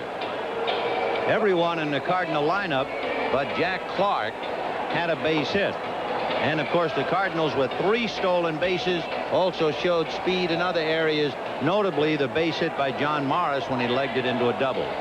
So this week's NBC Miller Lite Player of the Game is Vince Coleman. And Miller Lite happy to present a check for $1,000 in the name of Vince Coleman to the National Multiple Sclerosis Society. And certainly, Joe, speed reigned supreme. It certainly did. And you check the box score and speed will show up as far as stolen bases. I know as a ball player you always did that. But it doesn't really tell the story with these Cardinals because the defense based on speed in this big ballpark. And the one thing that they showed today and showed it so well that they can manufacture the run. And we don't want to keep beating on that. But when you get on and you got the defense on edge, it really shows up, and it did today. Well, the Cardinals won it. Don't go away. We'll be right back after these messages from your local station. Hang in there, Chief. The Cardinals defeat the Cubs today 9-2. The executive producer of NBC Sports, Michael Weissman. The coordinating producer for NBC Baseball, Harry Coyle. The telecast of today's Game of the Week, produced by George Finkel. Directed by Andy Rosenberg. Pre-game produced by Les Dennis. Pre-game directed by Doug Graber. Technical directors Neil Flagg and Peter Bazile. Next week, our Game of the Week coverage continues with a doubleheader. First, the Yankees at Boston or Cincinnati and Atlanta, followed by the Los Angeles Dodgers at Houston on your all-star network, NBC. For Joe Garagiola, this is Vin Scully wishing you a very pleasant good afternoon from Busch Stadium in St. Louis. Cardinals 9, Cubs 2.